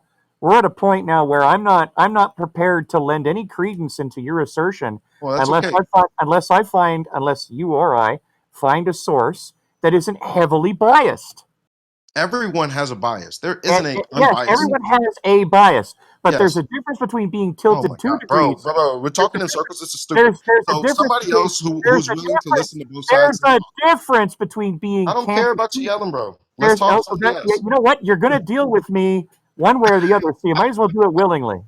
Bro, I want to talk to somebody that actually cares about solving things, right? Like, hey, wait a minute. You're telling me you're trying to go into a logical fallacy. We'll never get anywhere talking about who's more biased or I think that you this are not allowed to enough. dictate who speaks in here. I know, but that's okay. I'm trying to talk to somebody that wants to solve something. Yeah, okay, that's fantastic. But your idea of solving something apparently is we have to agree with you first. No, what I'm saying is we have to engage. There's plenty of people that sort through Discord like that, but you won't find many of them here. You won't be comfortable here if that's your attitude. I don't care. What I'm trying to get to is if it is a racist policy, and you're telling me if it's a racist policy, and you're trying to ignore it because it hasn't. One at a time, please. If it's a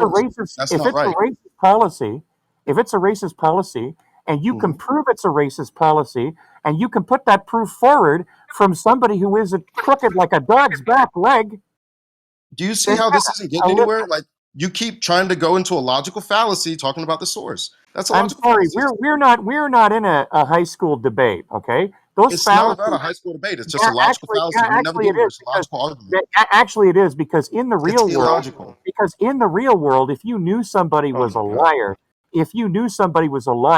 you would give them no credibility in the real world. You want to keep going after a source because the left-wing institution hasn't written about it? I gave you Forbes. That's left-wing, if you will. I don't know what you want to call it, left, right. It doesn't matter to me. This is widely known. Do you have an article from Forbes? Do you have an article from Forbes? I already fucking posted it, bro. I posted it 15 minutes ago? Well, I don't know. I'm tabbed out and I'm multitasking. So So just because you put something in the chat doesn't mean I'm automatically going to see it. so what I'm saying is, So let's hang not on. talk If about. you put something, Okay. so So let me respond. Foundation for economic so education. if you give me a minute, I will look at this source Yeah. you're talking about, Thank you. and I'll take it from So there. if you post something from Jacobin, I would never say, "Oh, I'm not going to read this." I would read it. I would see what facts are in it, right? Because intelligent people, we can sift through it. We can look for the facts. So that's what I want you to do for this. And then once we get to the actual meat and potatoes of what the article is, sometimes the meat and potatoes is only like a fucking paragraph in an article. So we get to it, then we say, "What's that?" How are you gonna be able to just read it and know what's a fact if it's just like empirical data? Well, it's pretty simple. I mean, we can read it together right now, and we can get to it, right? Like, I mean, So so let's say whenever let's say I give you an article Sure. and it says that try it, give me one. so such and such costs this amount of dollars. Yeah. How are you gonna just read that and determine that whether or not that's a fact? Yeah, that's a fact. That's a factual statement, right? So then, what you got to do is you look. If you want to, What? you can. Why can't I respond? What do you Why- mean why it's a is everybody factual talking over statement? me? That's a factual statement. It can be wrong, but they're making a statement of fact. I mean, is that when I tell you Facts that the aren't wrong. price of a Facts are dollar right. is $1? I know It's a that's what I said. claim. If I it's think wrong, he's it's not a saying- factual It's statement. a factual statement that can be So- wrong. It's a so- factual so- statement. It doesn't mean that So it's right. now you're saying that why do I care about the source? Because I can read any source and I can go through it and figure out what's a claim? Yeah, Hear me the out. That doesn't make any sense. You never. Wait. No, when you read an article, right? Like this article right here. Maybe it's got 7 things in there that are hard, actual statements of fact. Then you can Yes, go you and talk to try and this guy. scrutinize those statements of fact. I'm I gonna don't, go I take don't a understand shower. why I'll be that's so right back. complex. Alright. You Okay. scrutinize information. It's it's not like you have to take Yeah. all. Okay, So I'm perusing this Forbes article, and I'm not really seeing what you're talking about. Okay, Okay, maybe you it's should talking have read about the research. apartheid. Hang on, it is talking about apartheid, but I think apartheid is already going to skew minimum wage. And then they're also just talking about some racist undercutting thing. So bridge this gap for me. How does that happen in 2021? Can you bridge Yeah. that for me? So since the 80s, every single time you raise the minimum wage, the black youth unemployment goes up. Seeing Right. that. I know I keep saying That because part in this article. what's that? The Forbes does not talk about the 80s at all. They just talk about the That's okay. 1925 That's okay. thing. You asked me to bridge it, bro. So I'm trying to give you. Yeah, but it what you're bridge. talking about is crazy. So How is it I was- crazy if it's fact, bro? It's not even like this is up for debate, man. So You're I don't like even know you're why like blaming young black unemployment in the 80s on the Tell me why minimum they're wage unemployed. raising. Go ahead, say the racist statement. I'm waiting. I can't wait. It was racist in the 80s. Yeah, that's true. But like The effects are the same. So what whether racist thing do you think I was gonna say? Like that's well, you're gonna have to very say why annoying. you think that black people can't get a job. You're gonna have to No, say. that's not.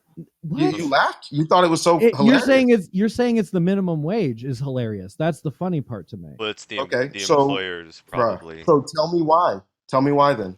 If you're saying that I'm wrong, that There's a lot of economists stuff going that on in have the been 80s. I mean, this is kind of a. I it's don't a have like a history book in front of me, but I'm sure I could go through a lot of things that were probably a lot more detrimental to the African Americans in the 80s than I think the minimum wage.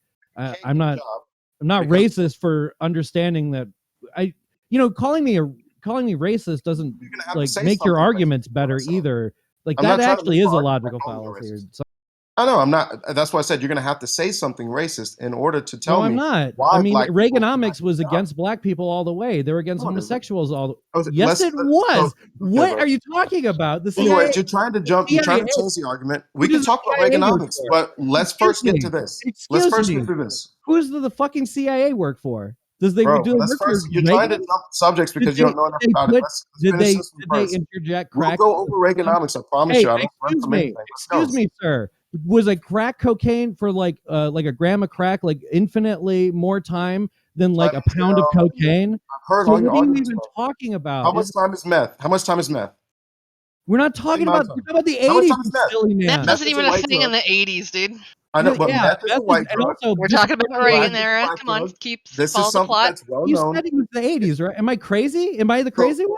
No, So you're not crazy. you're trying to talk about systemic racism and sentencing disparity. So you're gonna tell me that there was no systemic racism in the 80s and that And Why that is it that minimum black people supported it in and the then 80s? minimum wage? This wasn't Minimum something wage? that white people did.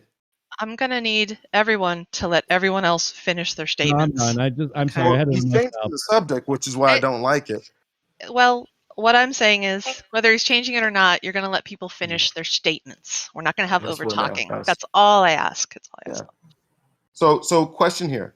Why is it that there were so many, because this was a heavily supported piece of legislation by black people. This wasn't just a white people hate black people, so therefore it was because there was so much violence involved in the crack war, right? So the crack gang was just it was very violent, which is why they wanted it to have higher sentencing times than something No. like Sorry. weed. Try again. Please try again. There's not more violence in crack, bro. Are you joking with me? Are you joking with me? There's way more violence in the crack. Okay, if you're a crack dealer, am I off if you're a base? crack dealer, are you more likely to be shot Hey, if you're let's go selling back to crack or you're selling right. weed? You know what? You're right. I did deflect. Tell me exactly how the minimum wage affected black people in the 80s more than any of the other things that Tell me affected that them. one because somebody brought up the sentencing disparities, and I just want to finish off on that. I was did that. Going back to it. It was in a pretty famous rap song. You are saying that yes, crack is way more violent. That's why black people and white people I didn't say support crack it. was more violent. I said that black people use crack, white people use cocaine. They didn't want to arrest white people because the people buying cocaine were rich white people, so they didn't charge it. That I mean, like, You're not answering the question because yes, I then am. I'm going to get to meth, and meth is more violent. We're not talking about meth. What is this? I know, Meth but has not it's any not. different sentencing now. It's No, about it's where true. the violence is, bro. It's about where the violence is. You're trying to tell me that it's all about racism. I'm telling you that you can actually go back and look at the debates that people were who were supporting it and hang why. on. No. You're trying to straw tell man me it's my systemic argument. He's racism missing when the point you're telling me it's entirely. not. I know. Hey, don't straw man me. My point was you that's said minimum wage through the 80s Yeah. is the the main contributing factor to To black youth people not being to able to get a job. black youths. Don't talk over me. Black youths not having jobs. Uh-huh. And I said, how does that track knowing how history is in any level? And I tried responding, and then you interrupted me. Remember? Yeah, because you were saying something crazy. You think it's crazy because you don't even know that it's a racist policy to begin with. So maybe you don't know enough to try when I'm talking. Maybe you should just let me finish. I don't know. I mean, is that so wild? You know what I mean? Maybe you should just let me finish what I'm saying. Do you hear anybody saying anything? I mean, Well, I You have the last floor, one- sir. But All right. when he interrupted me, you didn't stop him. But if I interrupt him, you stop me. So come on. Oh, Now, so we're going to play tit for tat. I'm saying, please go ahead. Yeah. So tell him, please don't interrupt me this time. All right. So Oh, as I was God. Oh, People live in Jesus. concrete. bro, you can't get mad when I interrupt him, and then you're telling me that you're the Please moderator. go ahead, or this is going to go nowhere real don't- fast. It's been going nowhere because people have been talking about logical All right, fallacies. let's get stuck in the meta. That sounds like Yeah. fun. So anyway, so every single time, minimum wage laws go up, the black youth unemployment rate goes up, right? And the reason this was a racist policy was because everybody understood that the less preferred person will get hired whenever they can't outcompete on price, right? So, like whenever black people were first coming out of slavery, they could price themselves out 50 cents less than the other guy. You know what I mean? Just come in a little bit under the other guy, you can get the job. Then when you get the job, the boss who's never worked with a black person before will be like, oh, I had other preconceptions about you. I hadn't worked with a lot of black people. And so therefore, you know what I mean? He was open to hiring more black people. And if you hate capitalism, this was because he could save money. He could save 50 cents per head. You know what I mean? So let's say if you're looking at it like it's a $8 versus, $7.50 argument, it's like, oh, the evil capitalist trying to take more money. But for a black person, they're like, well, I can feed my family. And now because I've got this job, I can get promotions. I can actually prove myself. So what I'm saying is this is something that's been known for a long time, that whenever you raise the wage floor, you're actually taking off that first bottom rung on the ladder, that whoever the less preferred person is. In this case, it's the person that has he grew up in a single family home and he's got dreadlocks or whatever. You know, if you're going to take if you're forced to pay somebody, let's say $20 an hour or whatever the number is, just higher than how much you're making off of them or whatever. If you're forced to pay somebody more than whatever you thought the minimum should be, then you're going to hire, the clean cut guy with the tie. You know what I mean? You're going to hire the clean cut known. So the clean cut known would be a white kid, from a 2-parent household or whatever, and the black kid's going to get left out. So this is something that's been known for a while. So that's why I'm just wondering, like, rather than going for the logical fallacy, let's actually just read whatever I tell you. Yeah, let me ramble. Thank you. Darky. Oh, you're nice.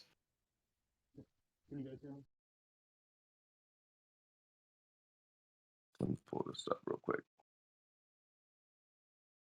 So let's maybe go approach this from another direction. Let's say we abolish the minimum wage. Yep. Okay. What's to stop a foot race to the bottom, where all of a sudden companies are? But remember, though, the competition works both ways, right? Like if you're in a labor market, right, someone is always going to be willing to do the job for less, which is going to push. It's basically going to push the wage floor down and down and down and down. Is that a law, or do you think that are you talking in general terms? Because what ends up happening is I can't pay anybody a penny an hour because they can't even afford to live, right? So they're not going to take the job. I would end up having no employees. Listen, I could put something online right now. I could put it on all of the job hiring platforms that I want to pay people a penny an hour, but nobody would take it because, as you said, it does work both ways. Me as an employer, I would love to pay people as low as possible. And them as an employee, they'd like to take as much as possible. So we have to meet in a nice little middle there. So we've got to figure out, I've got to look at each position in my company and I've got to say, okay, so out of our current profit, right, what percentage of that profit is each position worth?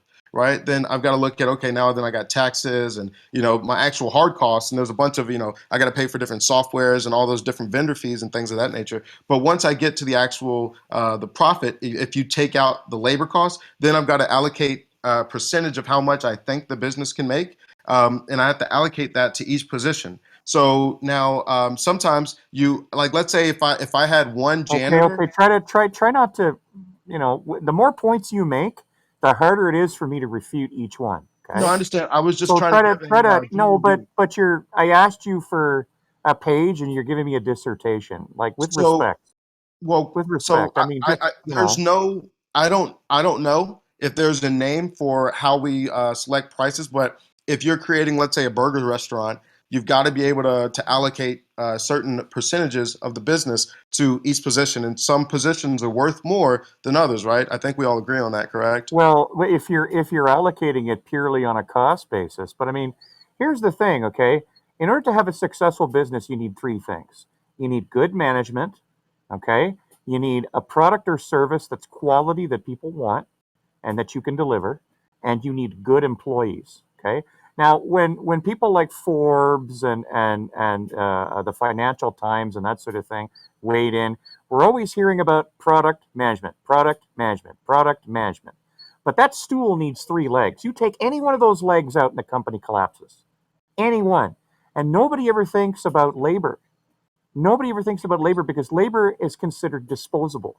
It's considered at best a movable feast. I mean, the simple fact of the matter is that if you decide if you were the only person in a labor market that decided to lower your wages, then yes, absolutely, people would just leave you in droves.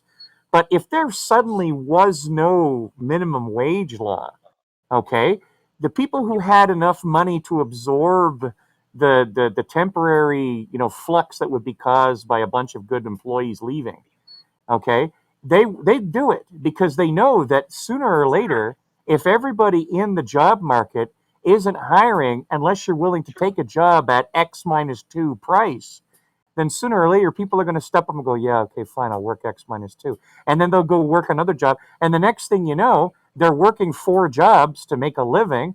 Bam, comes the heart attack, right? Now they're in the hospital, which they can't afford to pay for. And now they're bankrupt. So question. Because that's it. Okay, sorry about that. So I almost broke my back this year working 3 jobs, just trying to pay my bills. No, and that definitely sucks. So let's get to what you were saying. You were saying that it'd be a race to the bottom. If that were true, so under capitalism, then all you would have to do as an employee that hopefully you worked your way up to management, or you have a good idea of how to run the business. If you have a good idea how to run a business, all you have to go is to venture capitalist and just say, hey, look, man, right now they're doing a race to the bottom. I see a bunch of great talent right now.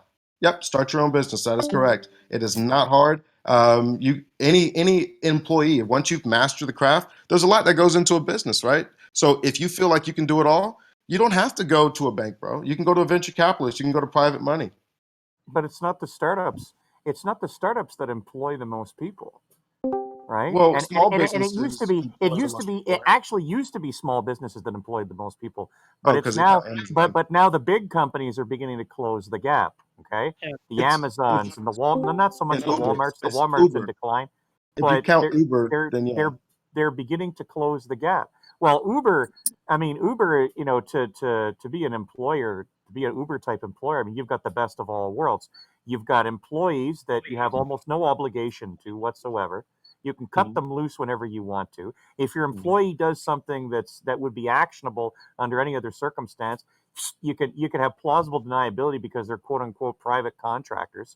I mean, it's probably for the consumer, it works really well as long as it works really well. But Lord Jesus above help you if you bump into that one psycho driver, because So it's hell and there's little you can do about it except so leave a bad Yelp. And since nobody trusts Yelp anyway, da da da da da da.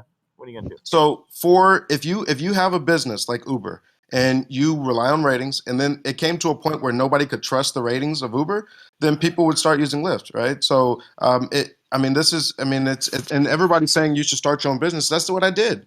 I was an employee. Right. I started my own fucking business. I don't. I Great. mean, I'm getting the comments and the thing. It's like, yo, it's not an impossible thing to do. Like all you gotta do is just fucking if you just create a business plan. Like, yo, there's a need in the market, and I'm gonna fucking fill it. Like it's not hard, bro.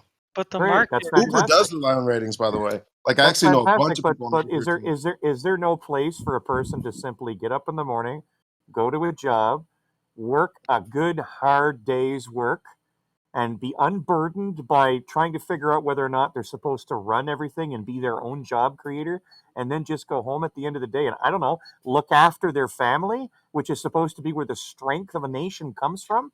How A so? strength everything of a stops nation on the comes from working both the class. family, whatever shape that family is, okay?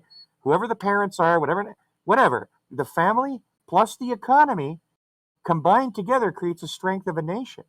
And I mean, if you can't spend any time with your kids or with your spouse because you're working 4 jobs, I mean, really, your obligation is to go cap in hand to a venture capitalist. There are You would millions of people like you who go to venture capitalists, and there aren't that many venture capitalists out there.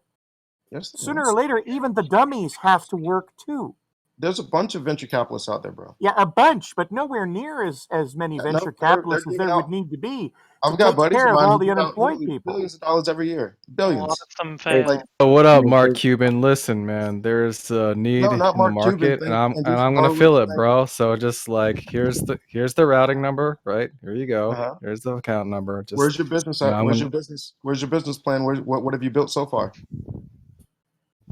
If no. you're not but willing to what, build but, shit, then but don't what about complain that you're not getting money, bro. What if you can't build shit? what about the people who don't care about money and who care about Then don't humanity? care about money. That's okay, and that's great, you know. And you can be an employee, and you get what you work for, right? So right now, there's Yeah, but nothing stopping. Wait, what if wait, you want to let me respond to your question. what if you Let want me to let me change the finish answering. conditions that everyone lives under? Yeah, You yeah. know, So let me finish. what if you see the suffering that's happening around you Okay. and you can't So right tolerate it? now, okay, let me give you two parts to the question What because about that's a good starving one. That's a children good one. enough?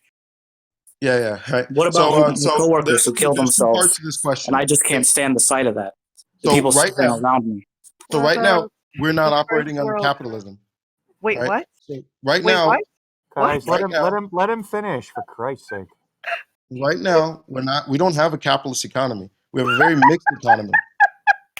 Most socialists understand that. Like that's not something that's a A controversial mixed statement, bro. economy can still Well, be capitalist, dum dum. Oh It's a my most very god. mixed economy. That's most still people capitalist. That's a My mixed God. market. Could you please let me finish most answering? people most Could you people please let also me finish realize answering? that no country that claims to be X is always 100% X and Exactly. nothing Exactly. else. So let me finish what I'm trying to. There's a point to this. What I'm trying to say. Mhm. So right now, we're not a capitalist economy. So when you look at things like, let's say, worker wages, right? So this is something I went over with whatchamacallit last night. So very simply, let's say look at something small like illegal immigration, right? So illegal immigration, I'm not sure how many of you are very well versed in the illegal immigration debate, but it affects. Is there? I can't. Okay. Yeah. Okay. You keep typing. But so, anyways, Do yourself, a, You- fa- do you yourself did a not- favor. My friend, do yourself a favor I and like ignore reading the them. written chat. Fine. Ignore the Fine. written chat. Yeah, it's not going to be good for you if you read the chat. So right now, Yeah, it's kind of so cancer. here I'll finish it real quick. So if you read from Harvard, we have amazing data on the effects of illegal immigration on wages in America, right? So we have it. It's coming out of Harvard. So I believe it's not a right-wing institution necessarily, right? So we understand how much we spend right now on both paying for illegal immigrants, basically like their health care of their children, like welfare for their kids, paying for the policemen, all that good stuff, right? Those are the costs that come with that, right? So we know how much we're paying for that. We also know how much they pay in taxes. And then once you take that, then you add the effects on wages, right? Because you have so many more people in here, it's close to like 23 to 30 million people. Once you actually look at those kind of things, right? So we understand what it happens whenever you have an underclass who can be paid less than the minimum wage, right? So that's driving down. It's 500 billion in all, according to Harvard, right? So 500 billion dollars. So that's 100 billion in wages that are lost that could be going towards the citizens of our country, right?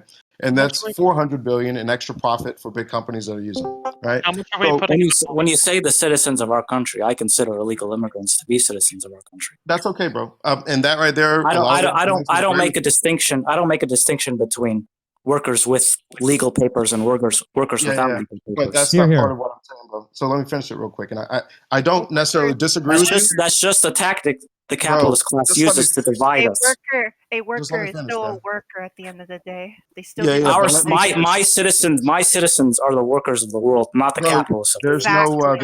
there's no point to be made on me right now because you don't even know my stance on it, right? So let me finish real Okay. quick before we do, right? Okay. Ramble some more. It's not rambling. I'm literally bringing up data. Like that's not called a ramble, right? So just chill out for like a couple minutes, right? So we understand what the data is. Now we understand also how many people in America make under $50,000 a year. So what we would have is if you fix the illegal immigration problem, either by making them legal or whatever, we can figure all this shit out, right? But if we fix the illegal immigration problem, that would look like an extra $10,000 for every American that makes under $50,000 currently, right? So when we're talking about things that are, the capitalism in America right now, it's failing because, everybody's poor and all sorts of shit. You've got to look at things like, obviously, everybody knows the Federal Reserve, right? Like, inflation, those are the big libertarian talking points. But that really is. I mean, inflation is a tax on your savings, and poor people get hurt most by that, right? So I'm not just saying words. Would you like studies? Poor people have Would you like me to savings. send them? Poor people What have do you savings. mean? Since when do poor people have any money to save? Oh, I got no But any savings. money that you do, you don't No have. savings. Let me. No. This is you're misunderstanding. I've been working all my misunderstanding life, what I'm saying. 2 or 3 jobs, and I have no fucking money. You're misunderstanding what I'm saying. And Please let me. I don't do anything. All I do is clarify. buy food, and pay and take care of my family. Let me clarify.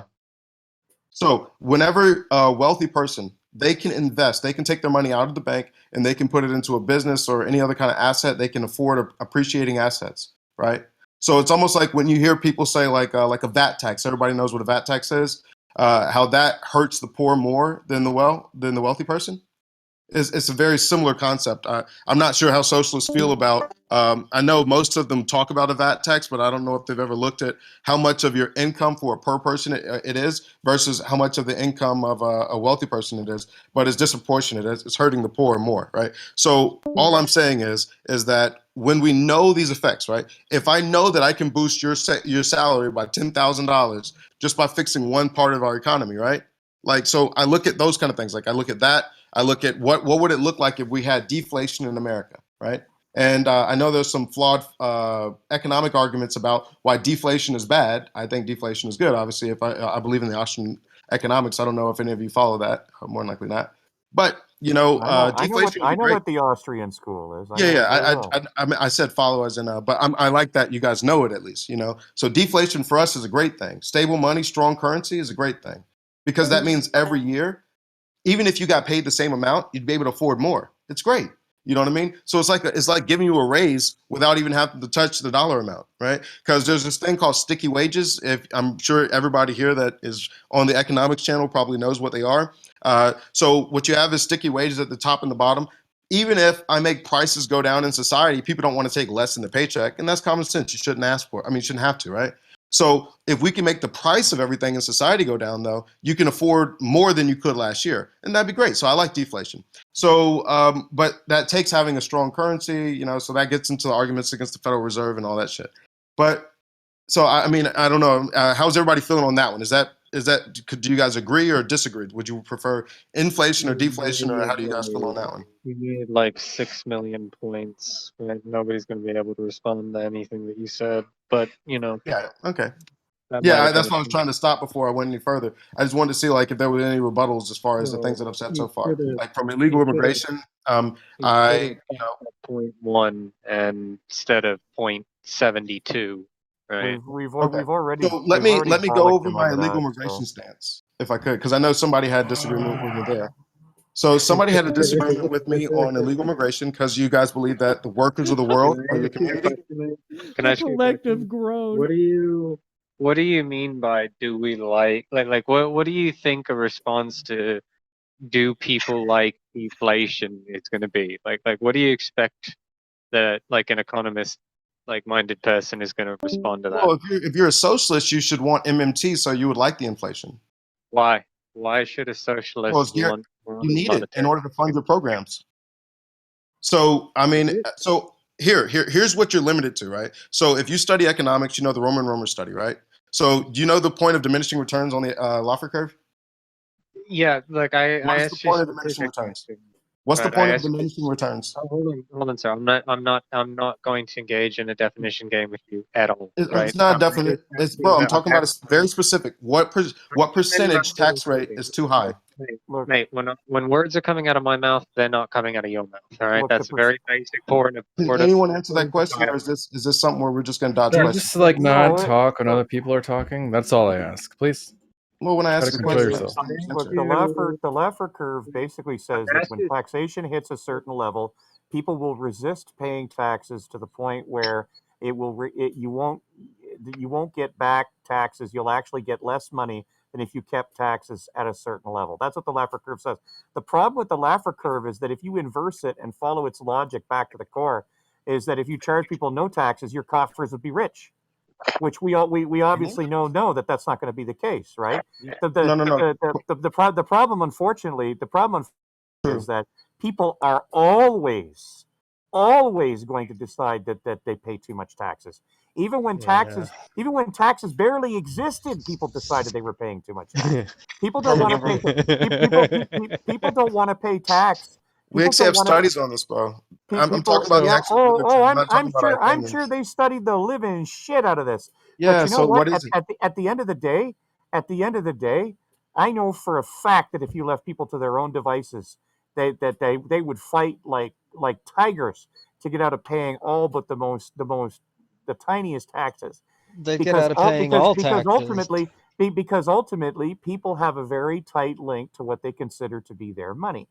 And so, the next, and if you've got the means, you go looking for things like offshore places to hide your taxes. And none of that ever changes. If you lower the amount of taxes people pay, they don't suddenly become happy to pay their taxes. It does not work that way. It just doesn't. I've never made that argument. Laffer may have the numbers behind him, but he doesn't have basic psychology behind him. Yes, he does. All right. No, well, he so doesn't. this isn't gonna Can be I a respond response to the question. This isn't gonna be a look. So hold on. No. Right? Like you did this thing where I asked you a question, you asked for a definition that wasn't necessary, and then you ran in the other direction, right? Definition. So I What do you want to mean? know. I want to know why you think that modern monetary theory, which is a heterodox macroeconomics theory about the way in which capitalist societies could possibly operate, right? In any way, shape, or form would be interesting to say socialist. Okay, and this is what I was trying to get to, bro. So, as a socialist, let's say you want something like, as a socialist, let's say you want a socialist policy like Medicare for all. This is why I was talking about this earlier. It's double the tax rate in order to get there, right? So that's why you have to know the point of diminishing returns. So if you tax too much, let's say it goes up to 90%, and I hope some of you believe that bullshit about, oh, in the glory days of America in the golden years, we paid 90% tax rates, and that's we bullshit, did, right? we did, and it No, was we didn't. capitalists that weaseled their way out of it. What was the effective tax rate? Yeah, well, so again, like What was that's it? just like to What was it? go in an hold on, no, that's to go in an opposite direction, right? No, it's I not. asked This you, is I this asked is you a this is question. You're not answering my question, this is right? why So you need I MMT. came in. Look, I came in like Oh, listen. 25 minutes ago. I've Okay. listened to you speak straight for 25 minutes. Mm, I haven't heard you make an interesting point yet. You have a that's decent cool. speaking voice, right? So I You're wasn't trying annoyed to listen to you're you. trying to talk. But Let's get you to the meat, yet, bro. but hey. You can't Right? yell at me, bro. If you were in Yes, person, I you know, will shut up. absolutely yell at you, Here dude. we go. Like, Here we I don't know go. who the If fuck you you were think in you person, are, you wouldn't right? The talk meat to me of the like that. argument, bro. You're trying to yell. Yeah, mate. You're not. So, You're trying to. all right. So let me like, where do What we point are not you have a making? single fucking moderator in this room right now? Well, we're trying to mod with a What light point touch are you here. making, So. bro? Yeah, I get that, right? But like, this guy's What obviously point are not you making? I gonna. know, but So we if have Yeah, you're been this just guy's not talking, gonna you're not pay making a attention. point. we have been piling on him though. I mean, You he guys Get have started too. off of he this. Well, started out piling on here decent who? enough. Y'all are just He, talking. Yeah. Think he about started this. out, So he started anyway, out like here decent enough.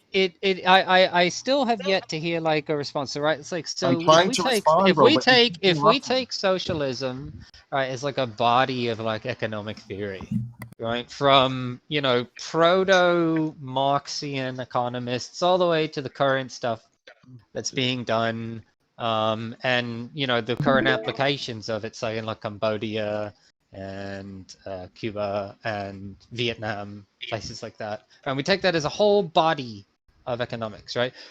They have their own ways of looking at things, their own way of doing things, their own way of understanding things, and their own way of answering the problems that are inherent to socialism, right? Then you come along and you say, well, socialists would be interested in modern monetary theory. Okay, modern monetary theory is a specific theory about the way in which governments that operate under a capitalistic notion of economics can spend money, right? That's what MMT is. MMT is specifically a theory about the way in which governments operating under capitalism spend money.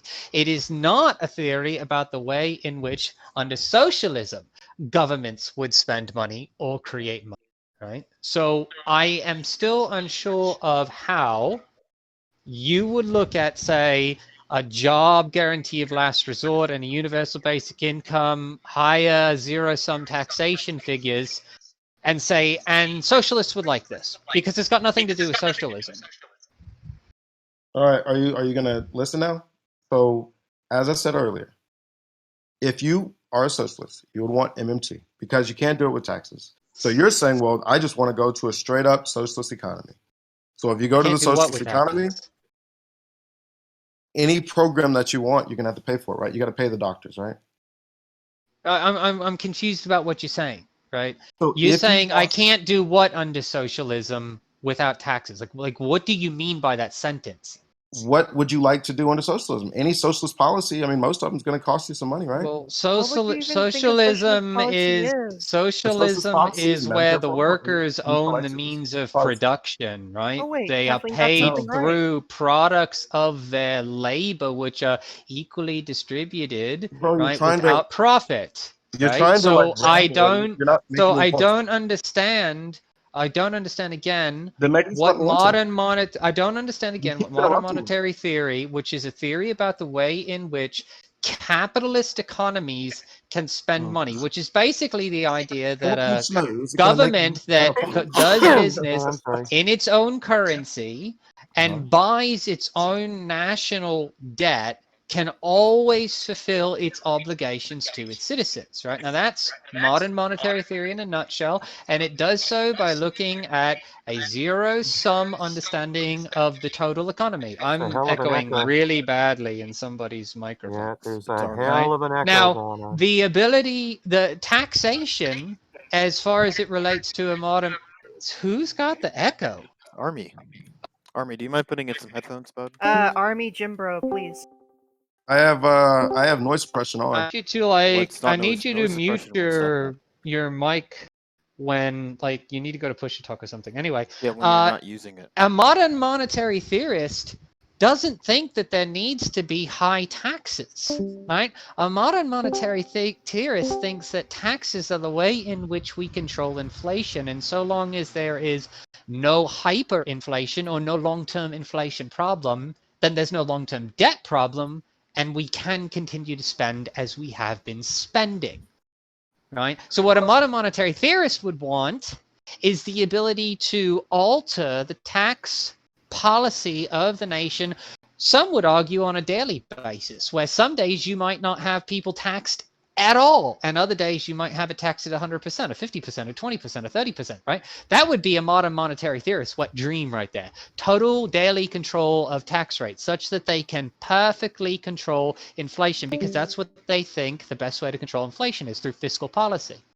That has zero to do with the workers owning the means of production and receiving the total sum of their labor value. And that total sum of labor value is the payment for the services they provided. So what in the world does MMT have to do with socialism? All right, 5 minutes later. Thank you. Okay, so Oh, come on. You go on for a long time. I know, too, and I don't mind it, but he kept trying to ask me to answer, and he kept interrupting me. I just want to be able to answer Hey, it. hey, hey, I just hey, want to be able to answer it. It's she. Okay? I just want to be able to answer it. Okay. Sure, All just right. don't do that again, okay? Just, yeah, Can so I answer it, it's, bro? You're already to talking. you, Just the do not do that pronouns again, and you'll be are good, okay? she and her, is what they're trying to say to you.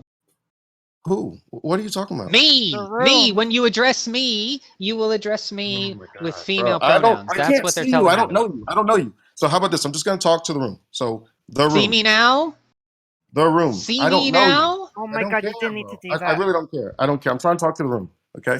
Call So her Kathleen. I don't know him. You know what I mean? Like I just want to be able to talk. Wait, And just, you're in the military and you I'm can't talking fucking to the read room. names? Oh my I don't- god, you are a Why the jarhead. fuck do I care? I'm talking to 24 You are people. a fucking No, jarhead. you're talking. about reading No, you're somebody's talking name. directly to me. No, You're fucking having a don't. conversation Just let me with fucking me answer right the fucking now. question. He must be You're a Marine. Hey, lying dude, about who you are. I don't care. keep I'm eating talking the 24 people. I haven't looked at any of your names. I No, don't know you're not any of them. talking to 24 people. You're talking Okay, so to I'm gonna me. You're respond. having a conversation keep with I'm trying to eating the respond. Otherwise, if Oh my you're gonna be god. caught up on crying about me not Hey. knowing who the fuck you are, then you know what I mean. Like fuck you. Hey, You know what I mean? buddy. Like Well, you don't need Buddy, necessarily buddy. to know someone this to point. respect This Buddy. point. pronouns. Hey, I'm trying to buddy. answer. If I can't answer, this is done. Why do you keep interrupting? Dude, stop Because I just want to eating. Like, answer. did you Can not you learn please? yes sir, no sir, yes ma'am, no ma'am? Like your first day of the military, Bro, have the you're drill crying sergeants about not shit beat that that don't into Buddy. you? fucking matter. I'm Hey, trying to buddy. fucking answer the question. Can you please actually stop talking? First of all, stop munching on the Cancel. crayons. Stop munching on the All right, crayons y'all. and pay Have a good night, attention. y'all. Because I if know I that. can't answer, this Stop is pointless. munching on the Can I crayons answer and or pay not? All right, attention. Hagar, like you're Hagar. Don't do it. Enjoy the input. Have a good night, all y'all. right. All right. Fucking run away and If I follow can't orders. answer, if I you can't fucking answer, then drone. let me answer. Fucking bootlicking drone. Can I answer? Oh my God! Shut up Can I now. answer? It's enough. Shut up, Kathleen. Okay. Can I answer now? Thank you. Go So, ahead. Listen? Husband, what are you talking? Okay. Did So why you want MMT? So you have to understand the point of diminishing returns, right? So that right there, if you're going to do it with taxes. If you're not going to do it with taxes, like you said, you want to go a full socialist economy, right? So if you're trying to do it that way, then we'll have a different conversation. What I'm trying to talk about right now is doing it through taxes, right? doing what through taxes? Paying for things like Medicare for all, paying for things like Green New Deal. We don't pay These are for socialist policies. anything. We don't Okay. pay for things with taxes. Okay. In a capitalist economy, we do not pay for anything with taxes. We don't? No, we don't. Taxes are what we use to buttress pre-spent money. That's all taxes are. We don't collect money and then put it into a bank and then hand it out to somebody else like the way a personal household would We all work. It's understand not that. the way a government works. The We all only understand thing that. taxes do is You're not saying control anything. the value at which we have inflation occurring in our economy at any given time. We already went over that. I know you've only been here for 25 minutes, but we already went over that. Like whenever we want to pay Then for war why did spending, you say then why did you say it because if you're we already went over it? you're trying to go on tangents. And what I'm trying to tell you is, we understand wasn't a government takes tangent. out loans. Government takes out loans, and then yes, they raise taxes on you later. But whenever they spend something, they are going to have to pay for it. So yes, they initially pay for it with a loan. Can I finish it? They initially pay for it with a loan, but that does mean that they are going to raise your taxes in the future. So why do they have to pay for it? Like the other one that I asked you, I don't know who it was because again I don't read the names, but like the one that asked you, they don't. It's because he understands or she understands that they are eventually going to raise taxes to pay for that, right? So when we say that the government is paying for things with taxes, it's I don't know who said it, but somebody. No. Says who? What? Like, as in, why are you making the assumption, first of all, that the government has to pay for things? Why are you also making the assumption that they will pay for it at some point in time? And why are you making the assumption that in order to pay for it, they will raise taxes? Those are three very big assumptions that you just made there, and you're just assuming that we're going to accept them. Because if you don't pay for things, if the government takes out a big loan and doesn't pay for it, then that government, their currency isn't going to be worth very much. I know we're still pegged to, we have, OPEC and the dollar and the, we can talk about that. But if we just stop paying our bills, if we stop paying our debts, then that has a consequence. Wait a second. If we stop paying ourselves, we will no longer be able to pay ourselves. When you say ourselves, the United States national debt, the majority of which is owned by the United States government. No. Right? Yes, the largest owner of the national debt, which is not the deficit, the debt is the Social Security Department. The second largest holder of national debt is the Fed. Okay, so am I So when you say we have to pay for these things, or we don't have to pay ourselves, right? When the Social Security gets extra money, it just dumps it into T-bonds, right? Because T-bonds are good to be able to have out there. I mean, it doesn't have to. It could have just left it there, right? And who buys the T-bonds? The Fed. The Fed buys the T-bonds from the Social Security Department or any other department that may have had extra money coming in, right? So for instance, when we bailed out the automotive industry, right? We actually made money doing that, right? We received more money back than we put into it, okay? And that extra money went into account, right? Where did that money go? It was purchased by the Fed in the form of negotiable bonds, right? Which are then able to be invested in the stock market. We own all that, right? The government owns all that. The government doesn't have to pay itself to do shit because it's its own money. It's just circulating it from one place to the next. And you have this bullshit idea that the government is operating like a household. Are there some private investors that own the debt? Yeah, there are, right? Private investors and foreign assets account for about 35% of the national debt, right? Now, we do pay those, but we don't have to. We don't fucking have to. We just I'll drop the link choose to. if anybody could read that link that I just gave you, so that way he can kind of understand what I mean by who owns the debt. And he's saying, Federal Reserve and U.S. government. Most of it's U.S. investors and foreign investors. I just kind of wanted to, if you guys want to read that, it's pretty cool. So if we stop paying our debt, so all that stuff he was just talking about, that's why I wouldn't pay for his education. I know somebody said I was getting education for free, but this would be terrible. So your chart proves me correct, right? So we have 27% plus 11.2% plus 32.5% as total debt that is owned by non-foreign agents. And when they say U.S. investors, right, a large portion of that chunk of U.S. investors isn't like individual people with stock portfolios and things like that. It's state governments, local governments, municipalities, and American private citizens and corporations and things like that. So the vast majority of the United States debt is owned by the United States government and or subsidiaries, NGOs, and private citizens of the United States. And 29% is owned by foreign investors. And by the way, foreign investors doesn't just mean foreign countries like Japan and China. And by the way, the majority of foreign countries that own our debt are allies. They are allies, right? So we pass all this stuff back and forth. Right? No, I'm just proving. No. What I'm doing, sir, what I'm doing is showing I'm not a sir. I don't know how long. Oh, yes, you are. You identify as a male, are you not? Are you saying you identify as a female? And I'll change my pronoun usage for you. Please. So calm down. You're going on a rant. And So you're what not I making a have point. shown is that you don't grasp the basic concept of what it is that you are talking about, yet you have been in here apparently pontificating on some really strange things like socialism causes transgenderism and that When did I say socialists that? would want Oh my God. modern monetary theory. When did I say that? When Well, did, can you tell me when I said that? apparently you said it a while ago. When did Are I you say causing- that? Are you causing transgenderism again?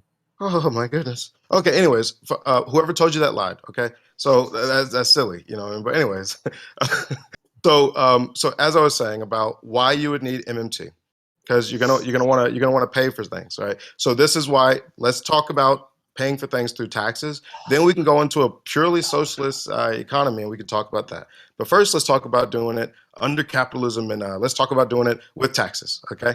Okay. So you need to know the point of diminishing returns because that's based off of human nature, right? So that's why I asked you, do you know what the point of diminishing returns is? Oh, now you're So- taking human nature into account. Okay. Capitalism is Before okay. it was anyways. numbers, and Always. numbers some more, but now it's human nature. Okay. You know Austrian. You told me that you know Austrian I said economics. I'd Do you heard understand? of the Austrian school. Yes. Okay. What is our ideology based on? Christ only knows. Tell me. Praxeology, the study of human action. The study of human behavior. Everything we do. Yes. Yes. Everything we do is based on human nature. And yet, Well, and if you yet, guys don't understand it, it's because you don't study Austrian economics. So maybe And you yet- should ask me instead of making noises. Human nature dictates diminishing returns. That's awesome. No. So that right there is a leftist, that's a socialist talking point where, oh, the point of a business is just money. You know what I mean? Like that right there, that's childish. Wait, Nobody what? actually thinks. Wait, what? The point of Yes. a business isn't just profit? Then what is No, it? it's then? not. No, it's not. Whoa. Then then what's what the is it? motive? Then what What's is the- it? Wait. Let him answer. Thank you. All right. So under capitalism, you can create a nonprofit, you can create a pro bono, you can do whatever you want. It's the point of your business is you're trying to get other people on board, hopefully, you know, to help you out with whatever you're doing. Your goal could be to save puppies. It doesn't. There's lots of companies out there that do things that aren't meant to optimize profit.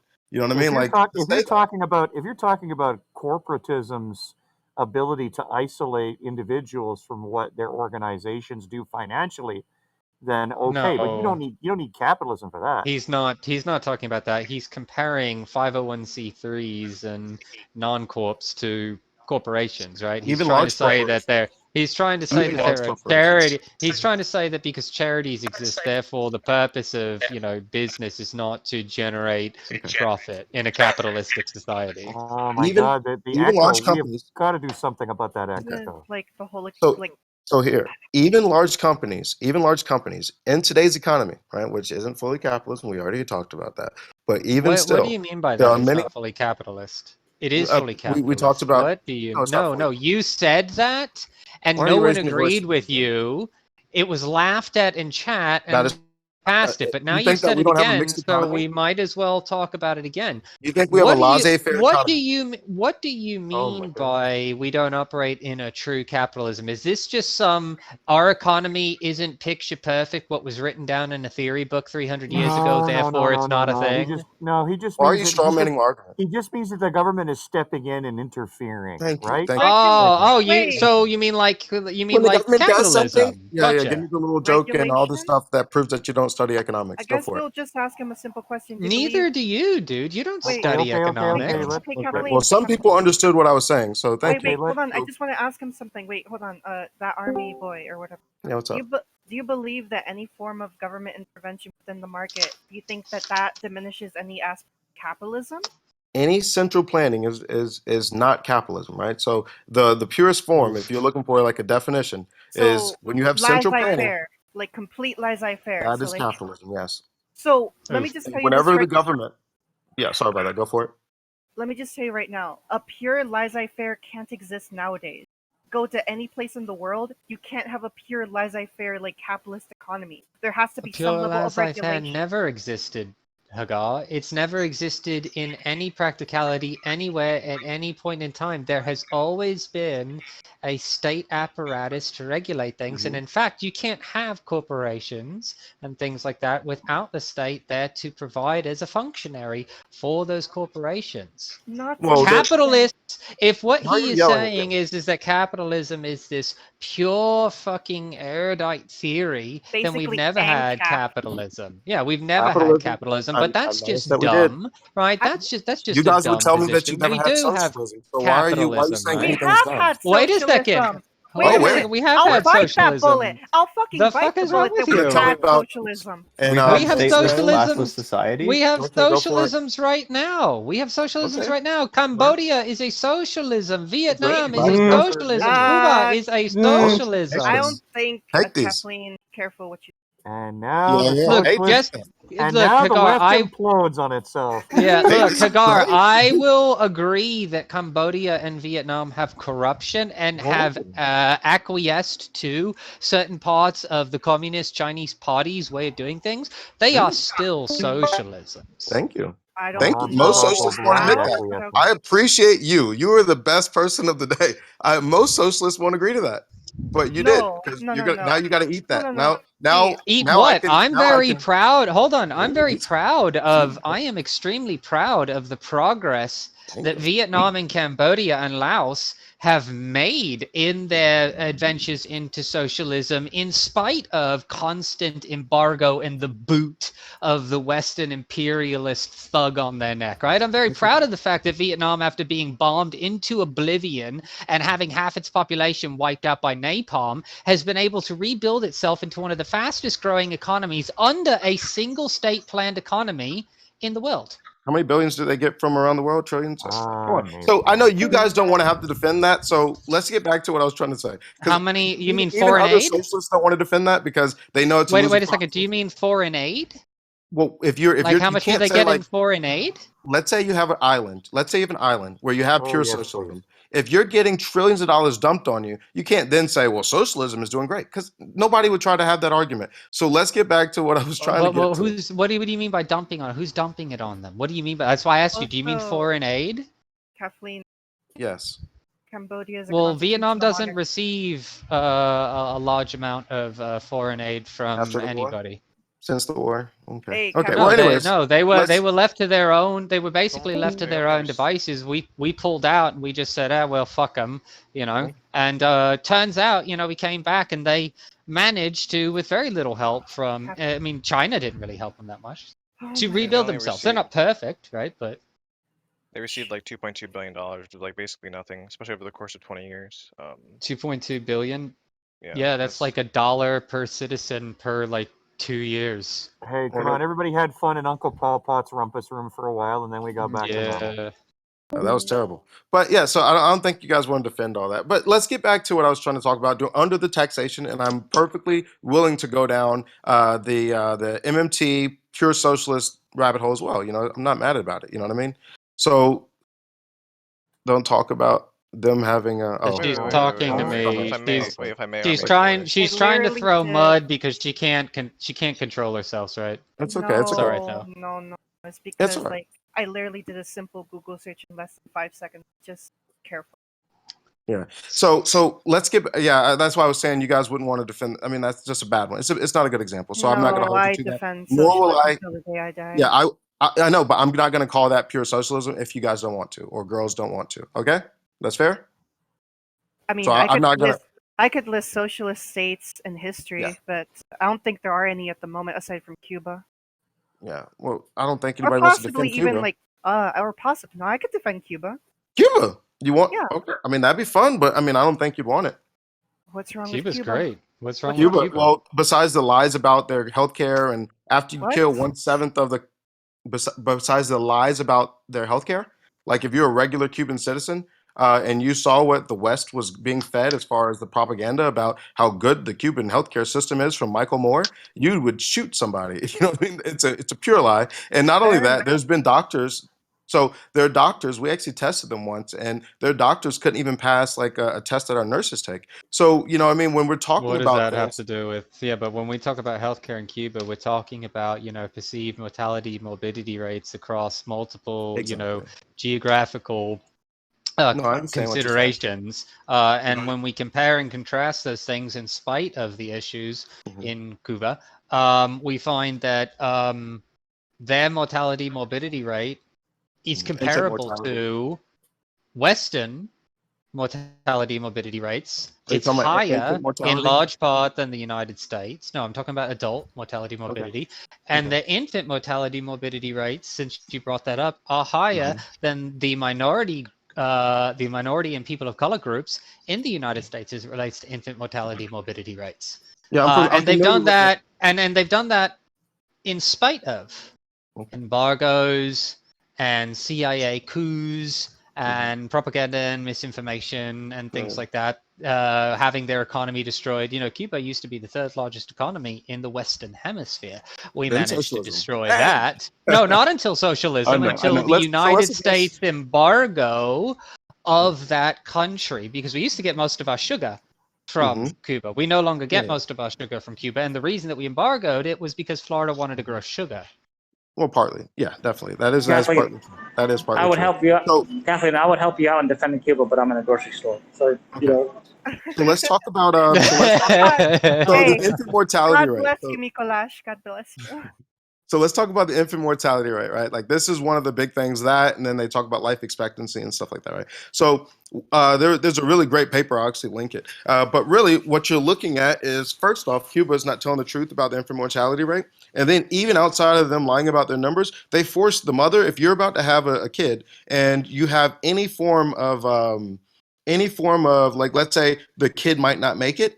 In an American society, in a capitalist society, you know, the evil capitalists, you'll get a chance to have that child. Whereas in Cuba, to keep their infant mortality rate, they force you to abort. You know what I mean? So there's so much more that goes into that. So whenever people bring up infant mortality, it's viewed as like propaganda if you are a person on the right, because they know it's just a joke. So when we look at things like obesity in America, right? Like that is a major role. And that's why when you're looking at people that are black, you know, 80% of our black women are overweight, you know, and it's how we like to eat. We like to eat with a lot of flavor in our food, right? So it's why it happens. You know what I mean? Yeah, because Cubans have no Cuban cuisine has no flavor in it. I've By the never way, had fun a fact. spicy Thai dish. Right. By the way, fun fact. Currently, there are 27 countries where the primary ruling party or governing body is either socialist or communist, Well, including South Africa. Thank you very much. This is great, bro. I mean, this is really good because I mean, I could then pick apart all of these countries that are not doing that great. You know what I mean? Pick apart. Wait a second. Pick apart. Wait a second. Why would you think that these countries aren't doing great? See, you have an overinflated. You have an overinflated sense let's just talk about of the superiority of the United States, right? See, because here's the thing. This is what's true of my home state, right? So hold on, please. So this is what's true of my home country, right? My home country has the highest murder and rape rate in the world. Right, in the world. I have the most dangerous city in the world in my country. I have the largest slum in my country, right? Okay. But what's also true of my country is that basically it was run by a minority group of people for a very long time, and it wasn't until, you know, around 1995 that began to change, right? Vis-a-vis Mandela and the end of apartheid, right? And since then, South Africa has made decent strides to come out of that, right? But if we compare the average slums and cities in these countries that you want to point to, and we compare them to, say, Nashville and Detroit and South Central LA, Trenton, Newark, Miami, places like that, right? Nashville is one of the most dangerous places per capita in the United States, right? When we compare cities in foreign countries, right, that are impoverished to great American cities, turns out it's almost just as dangerous, if not more dangerous oftentimes, to be in urban America than it is in, say, Angola. Well, definitely in Detroit and in Chicago, but I've never made an argument. So when you say these cities, when you say these countries, when you say these socialist and communist, when you say these socialist and communist countries have failed at what exactly? Because it doesn't seem like the United States is doing much better at anything other than blowing up brown people that can't possibly fight back. Oh my God, brother. I mean, woman, who is talking? I don't even know. but whoever you were, right? You don't? You can't tell? I don't know who was talking. In my thing, I can't see all 20 some odd names or whatever all at once. So, and I don't care. You know what I mean? I'm just going to talk whoever responds or whatever, whoever I was talking to. Wow, So, so whoever I was just talking to, when you're bringing up all these things, you're going to say, oh, there's 21 socialists. Then, you know, there's going to be Venezuela. There's going to be North Korea. You know what I mean? I get to just pick apart that list or whatever. And it's pretty simple. Like, and then you want the countries? Let me finish it. Right. Like you're going to then say, well, it's like if I go to Venezuela, right, the easiest target is target rich environment. Right. So if I go there, you're going to then bring up, oh, well, it was due to America putting embargoes on them and, you know, all this other stuff. And then I'm going to ask you, well, what year were those put on? And then you're going to tell me the ones that were put on specific people that did like Jeez, you got the whole child conversation worked trafficking. out. What do you need us for? Well, because I know this is the thing, but we know where because I actually wouldn't respond that way about Venezuela. Actually, what I would so say why is, is actually Venezuela, what I would say I'm gonna ask what you. I would say about Venezuela is I watched that this in large video part too. It's not good. Venezuela, in large part, Actually what made a happened to comment on that. Venezuela is incompetence of the Venezuelan people. Specifically, the authoritarian regime that was running Venezuela. You know, that's what happened to Venezuela. Venezuela was not able to adapt in certain ways that they should have been able to due to corruption and things like that inside the government. You almost So I was with now you the United States, all the the way West, until then. and the United States did, of course, you know, interfere with Venezuela, but Venezuela is not really so much the result of American interference nearly as much as it is internal incompetence.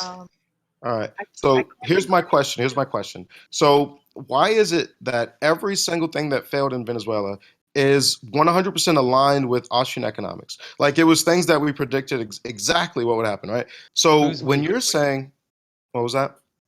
When you're saying, like, let's say like price controls or any of the economic policies, when I'm talking about like social, so for us on the right, if you study Austrian economics, basically you have socialism has like three different definitions, right? So that's why it can be confusing for some people. So socialism is a very big umbrella term. A lot of things. exactly. So yeah. So what I was going to do is I was going to try and explain it. I was going to break it down into the three. So there's socialism, which is an umbrella term. God, he was that just gonna means do it anyway. well, no, I know because you should hear the right wing perspective, so that way when I'm saying it, You have to it makes read more a sense. lot about history to actually know what socialism is. And I have. So let me finish my my definition. Let's see if you know where the origin of the term socialism came from and who the original I socialists don't want were. to play that game. We've That's all such a been there. stupid We've all been there. game. Let me just finish my definitions, please. With that, I mean, I think it'd be helpful, you know, because then what I want to do is I want to dissect Venezuela and let's talk about it. Let's actually have a productive conversation rather than saying, you know, like, well, this, and that, right? So the three think you're definitions. capable of having a productive conversation. Well, if you guys quit interrupting me, I would be able to, right? Like you just interrupted me again. So you can't tell me I'm not capable if you always interrupt me. Then you get mad whenever I interrupt you back. You know what I mean? He's so like let's talk new about to actual like Discord conversation. Yeah, obviously. I guess. Okay. He's Could gone we on a just lot, though. have I a thought. productive one on Venezuela? I mean, like I'm trying to get to something where we can talk about. You know what I mean?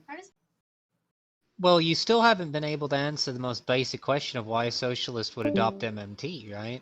Because I kept getting interrupted. I mean, I just had somebody go on a rant about how many. Oh my god, you go on rants too. I know. I'm We've not gone saying back that. and I'm not forth. saying that ranting is wrong, but you're saying why can't I answer that one question? Because when I wanted to, I got interrupted. So you can't get mad at me for not being able to answer it if I tried answering it. You know what I mean? So are you going to let me answer it? I'll answer it. Dude, you gotta stop doing that, right? Like, you gotta stop doing that, right? Like, when you say, can I do this, or can I do that, or can I do that, right? Eventually, a moderator's just gonna come in and tell you to kick rocks, right? Because it's just extremely uninteresting for you to constantly refer to the matter. Either have the conversation, make a point, or don't, right? We don't want to hear anything other than... We don't want to hear anything other than nobody's points. going to guarantee you an opportunity to talk. I need space to be able to answer the question. Well, nobody's going to guarantee you an opportunity to do that. Well, I'd like to be able to answer the question. You buy your ability to keep talking with the currency generated by what you do. Yeah. Okay, so please let me finish my question. Dismissing. Hey, excuse me. Don't dismiss Gus like he doesn't matter to this answer community. the question.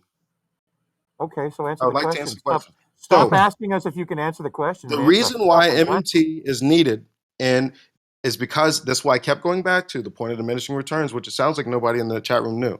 So does anyone in the chat room know what the point of diminishing returns is for a tax rate. So whenever you're looking at, once you get to this point Yes, of you tax, talked about the Laffer curve, and I told you I knew what the Laffer curve was. I But know, the, but what is the point? I'm not asking about what is the definition of the Laffer curve. What point on the Laffer curve is the point of, and this is by left-wing, this is left-wing economics professors, by the way. Okay. So what please, point on the what is the what point? point are what The point are you point looking? Nobody know. of I would like to give you guys. maximum yield. Now So what is the go point? on and So what is the talk number? about the points you're gonna make. So does nobody know the number? Oh my god, dude. Okay, thank you. I just want to give you all that opportunity, but if nobody knows it, then I'll answer it. So it's at 33%. So that was why somebody, if you don't know it, then why are you going to give me kind of, just let me talk. Thank you. So at 33%, You have to stop the constant knuckle it's at rapping. 33%. Now you've been asked and asked and asked. I You don't. have got to it's stop at the 33%. constant knuckle rapping. If we don't at happen to do 33%. something that you like It's and at you think it's 33%. actionable, consult with a mod. Otherwise, cut it out. If I make a point of a statement of fact, and then somebody makes a, you know what I mean? If you didn't know, then don't get mad at me when I tell you what it was. That's our business. If we don't happen to like what you say, So it's at we're 33%. allowed not to like what you say. It's at 33%. And you don't have to stop That's a fact. everything There's no and put liking on it or not and you liking don't have to stop everything and So- put on a fucking dramatic show. I don't just care, because man. you don't like that I we don't care. I like. don't care. So Well, it's at so 33%. it's not. I don't but- have to one side just because It's you at don't care. 33%. It's not to no, it's not right. When you keep repeating this 33% number, right? It's just What study am I getting that from? untrue, right? What study am I It's getting that from? It's cares? just untrue, right? What study Diminishing am I getting it from? returns, Oh my gosh. constant returns, increasing returns, right? Are mathematical formulations that have a specific formula that give you specific answers when you plug in numbers. If you don't Right. even know what study I'm talking about, I don't think you're qualified to talk about So can you You don't know it. please, if you will, Mr. I am God's gift to economics, tell Nope, us I just what the read the- I equation, read the damn what study. is the equation to Oh. arrive at a diminishing return? Can You know what's beautiful? can you know what's pull that? beautiful? Even if Can know you the give us equation, that? You don't know the study, so it doesn't matter. Can you This is what give I'm us trying to the get to. equation? You're trying to. No. you're Oh trying no, to you change can't. the You can't. Can conversation. you? Can You you don't give even us know the what it is. equation Look, for constant here's the thing. returns? You're trying to change.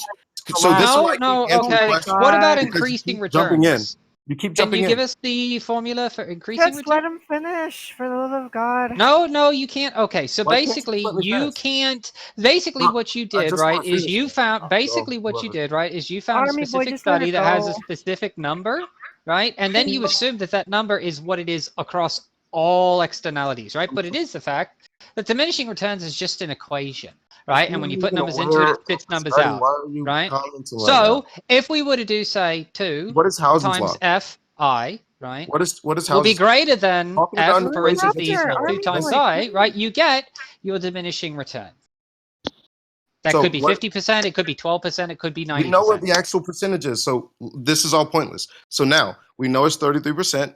Now what No, study? we know that study says 33%, right? But Is it there could any be other- 90, is it there could any be other 12, study it you'd could like be to cite? 50. What study would you like to cite? I guarantee there isn't I'm one. not studying, I'm studying the math. Exactly. I'm So citing please- the please math. stop. The way in which we actually determine Okay, diminishing so return. our left-wing economists that I'm referencing have already done the math. Left right? wing economists. Yep. I already said this was a left-wing study. Left-wing economists exist. Well, Keynes was a bit of a left wing. So it's 33%. Okay, it's 33%. All right. So what I'm saying is, if you're gonna have any kind of policy that doubles the tax rate or whatever, if you believe that you have to pay for any program that you want with either tax rates or future tax rates, which is what Kathleen was talking about, where right now they might pay for it by taking out a loan, but eventually they're going to have to get caught up by paying for it with taxes, right? So eventually, no matter what you say, government spending has to be backed up by taxes. They have to tax the population. No, All right. we don't. Okay, so we said that we'll go over the MMT later. So All MMT, we have to we'll talk do about is that later. control Kathleen, can you inflation. please just let me respond? Okay, so right now we know that 33%. So a simple thing like Medicare for all would mean doubling all tax rates. So Who that says- means a who lot of says people. that? Who says that? Who says That is in the Mercatus Institute study that Bernie Sanders was citing.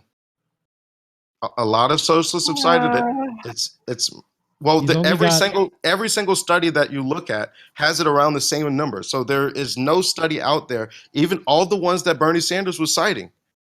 There's only like There's no study out there that's not agreeing with me. So the hums, I get it if this is new, but this is just established fact. So what I'm saying is, we're groaning at you because this is the same point again, and we. I know, but I would like to finish it. I'm just trying to finish it. That's all. I'm We're almost there. not going anywhere with it though. Uh huh. So if you have to double all tax rates, Wow. what does that mean for the economy? No Right. one says anything about having This. to. I'm literally like 2 Did you not points away understand, from why you Tom? need MMT.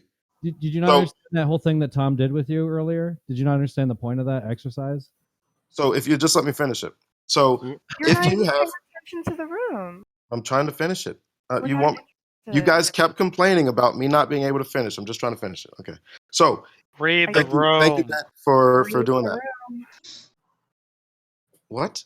Even someone with autism can read a room better than you. I don't want to read the room. I want to answer the question. Well, Yeah, and the room isn't interested.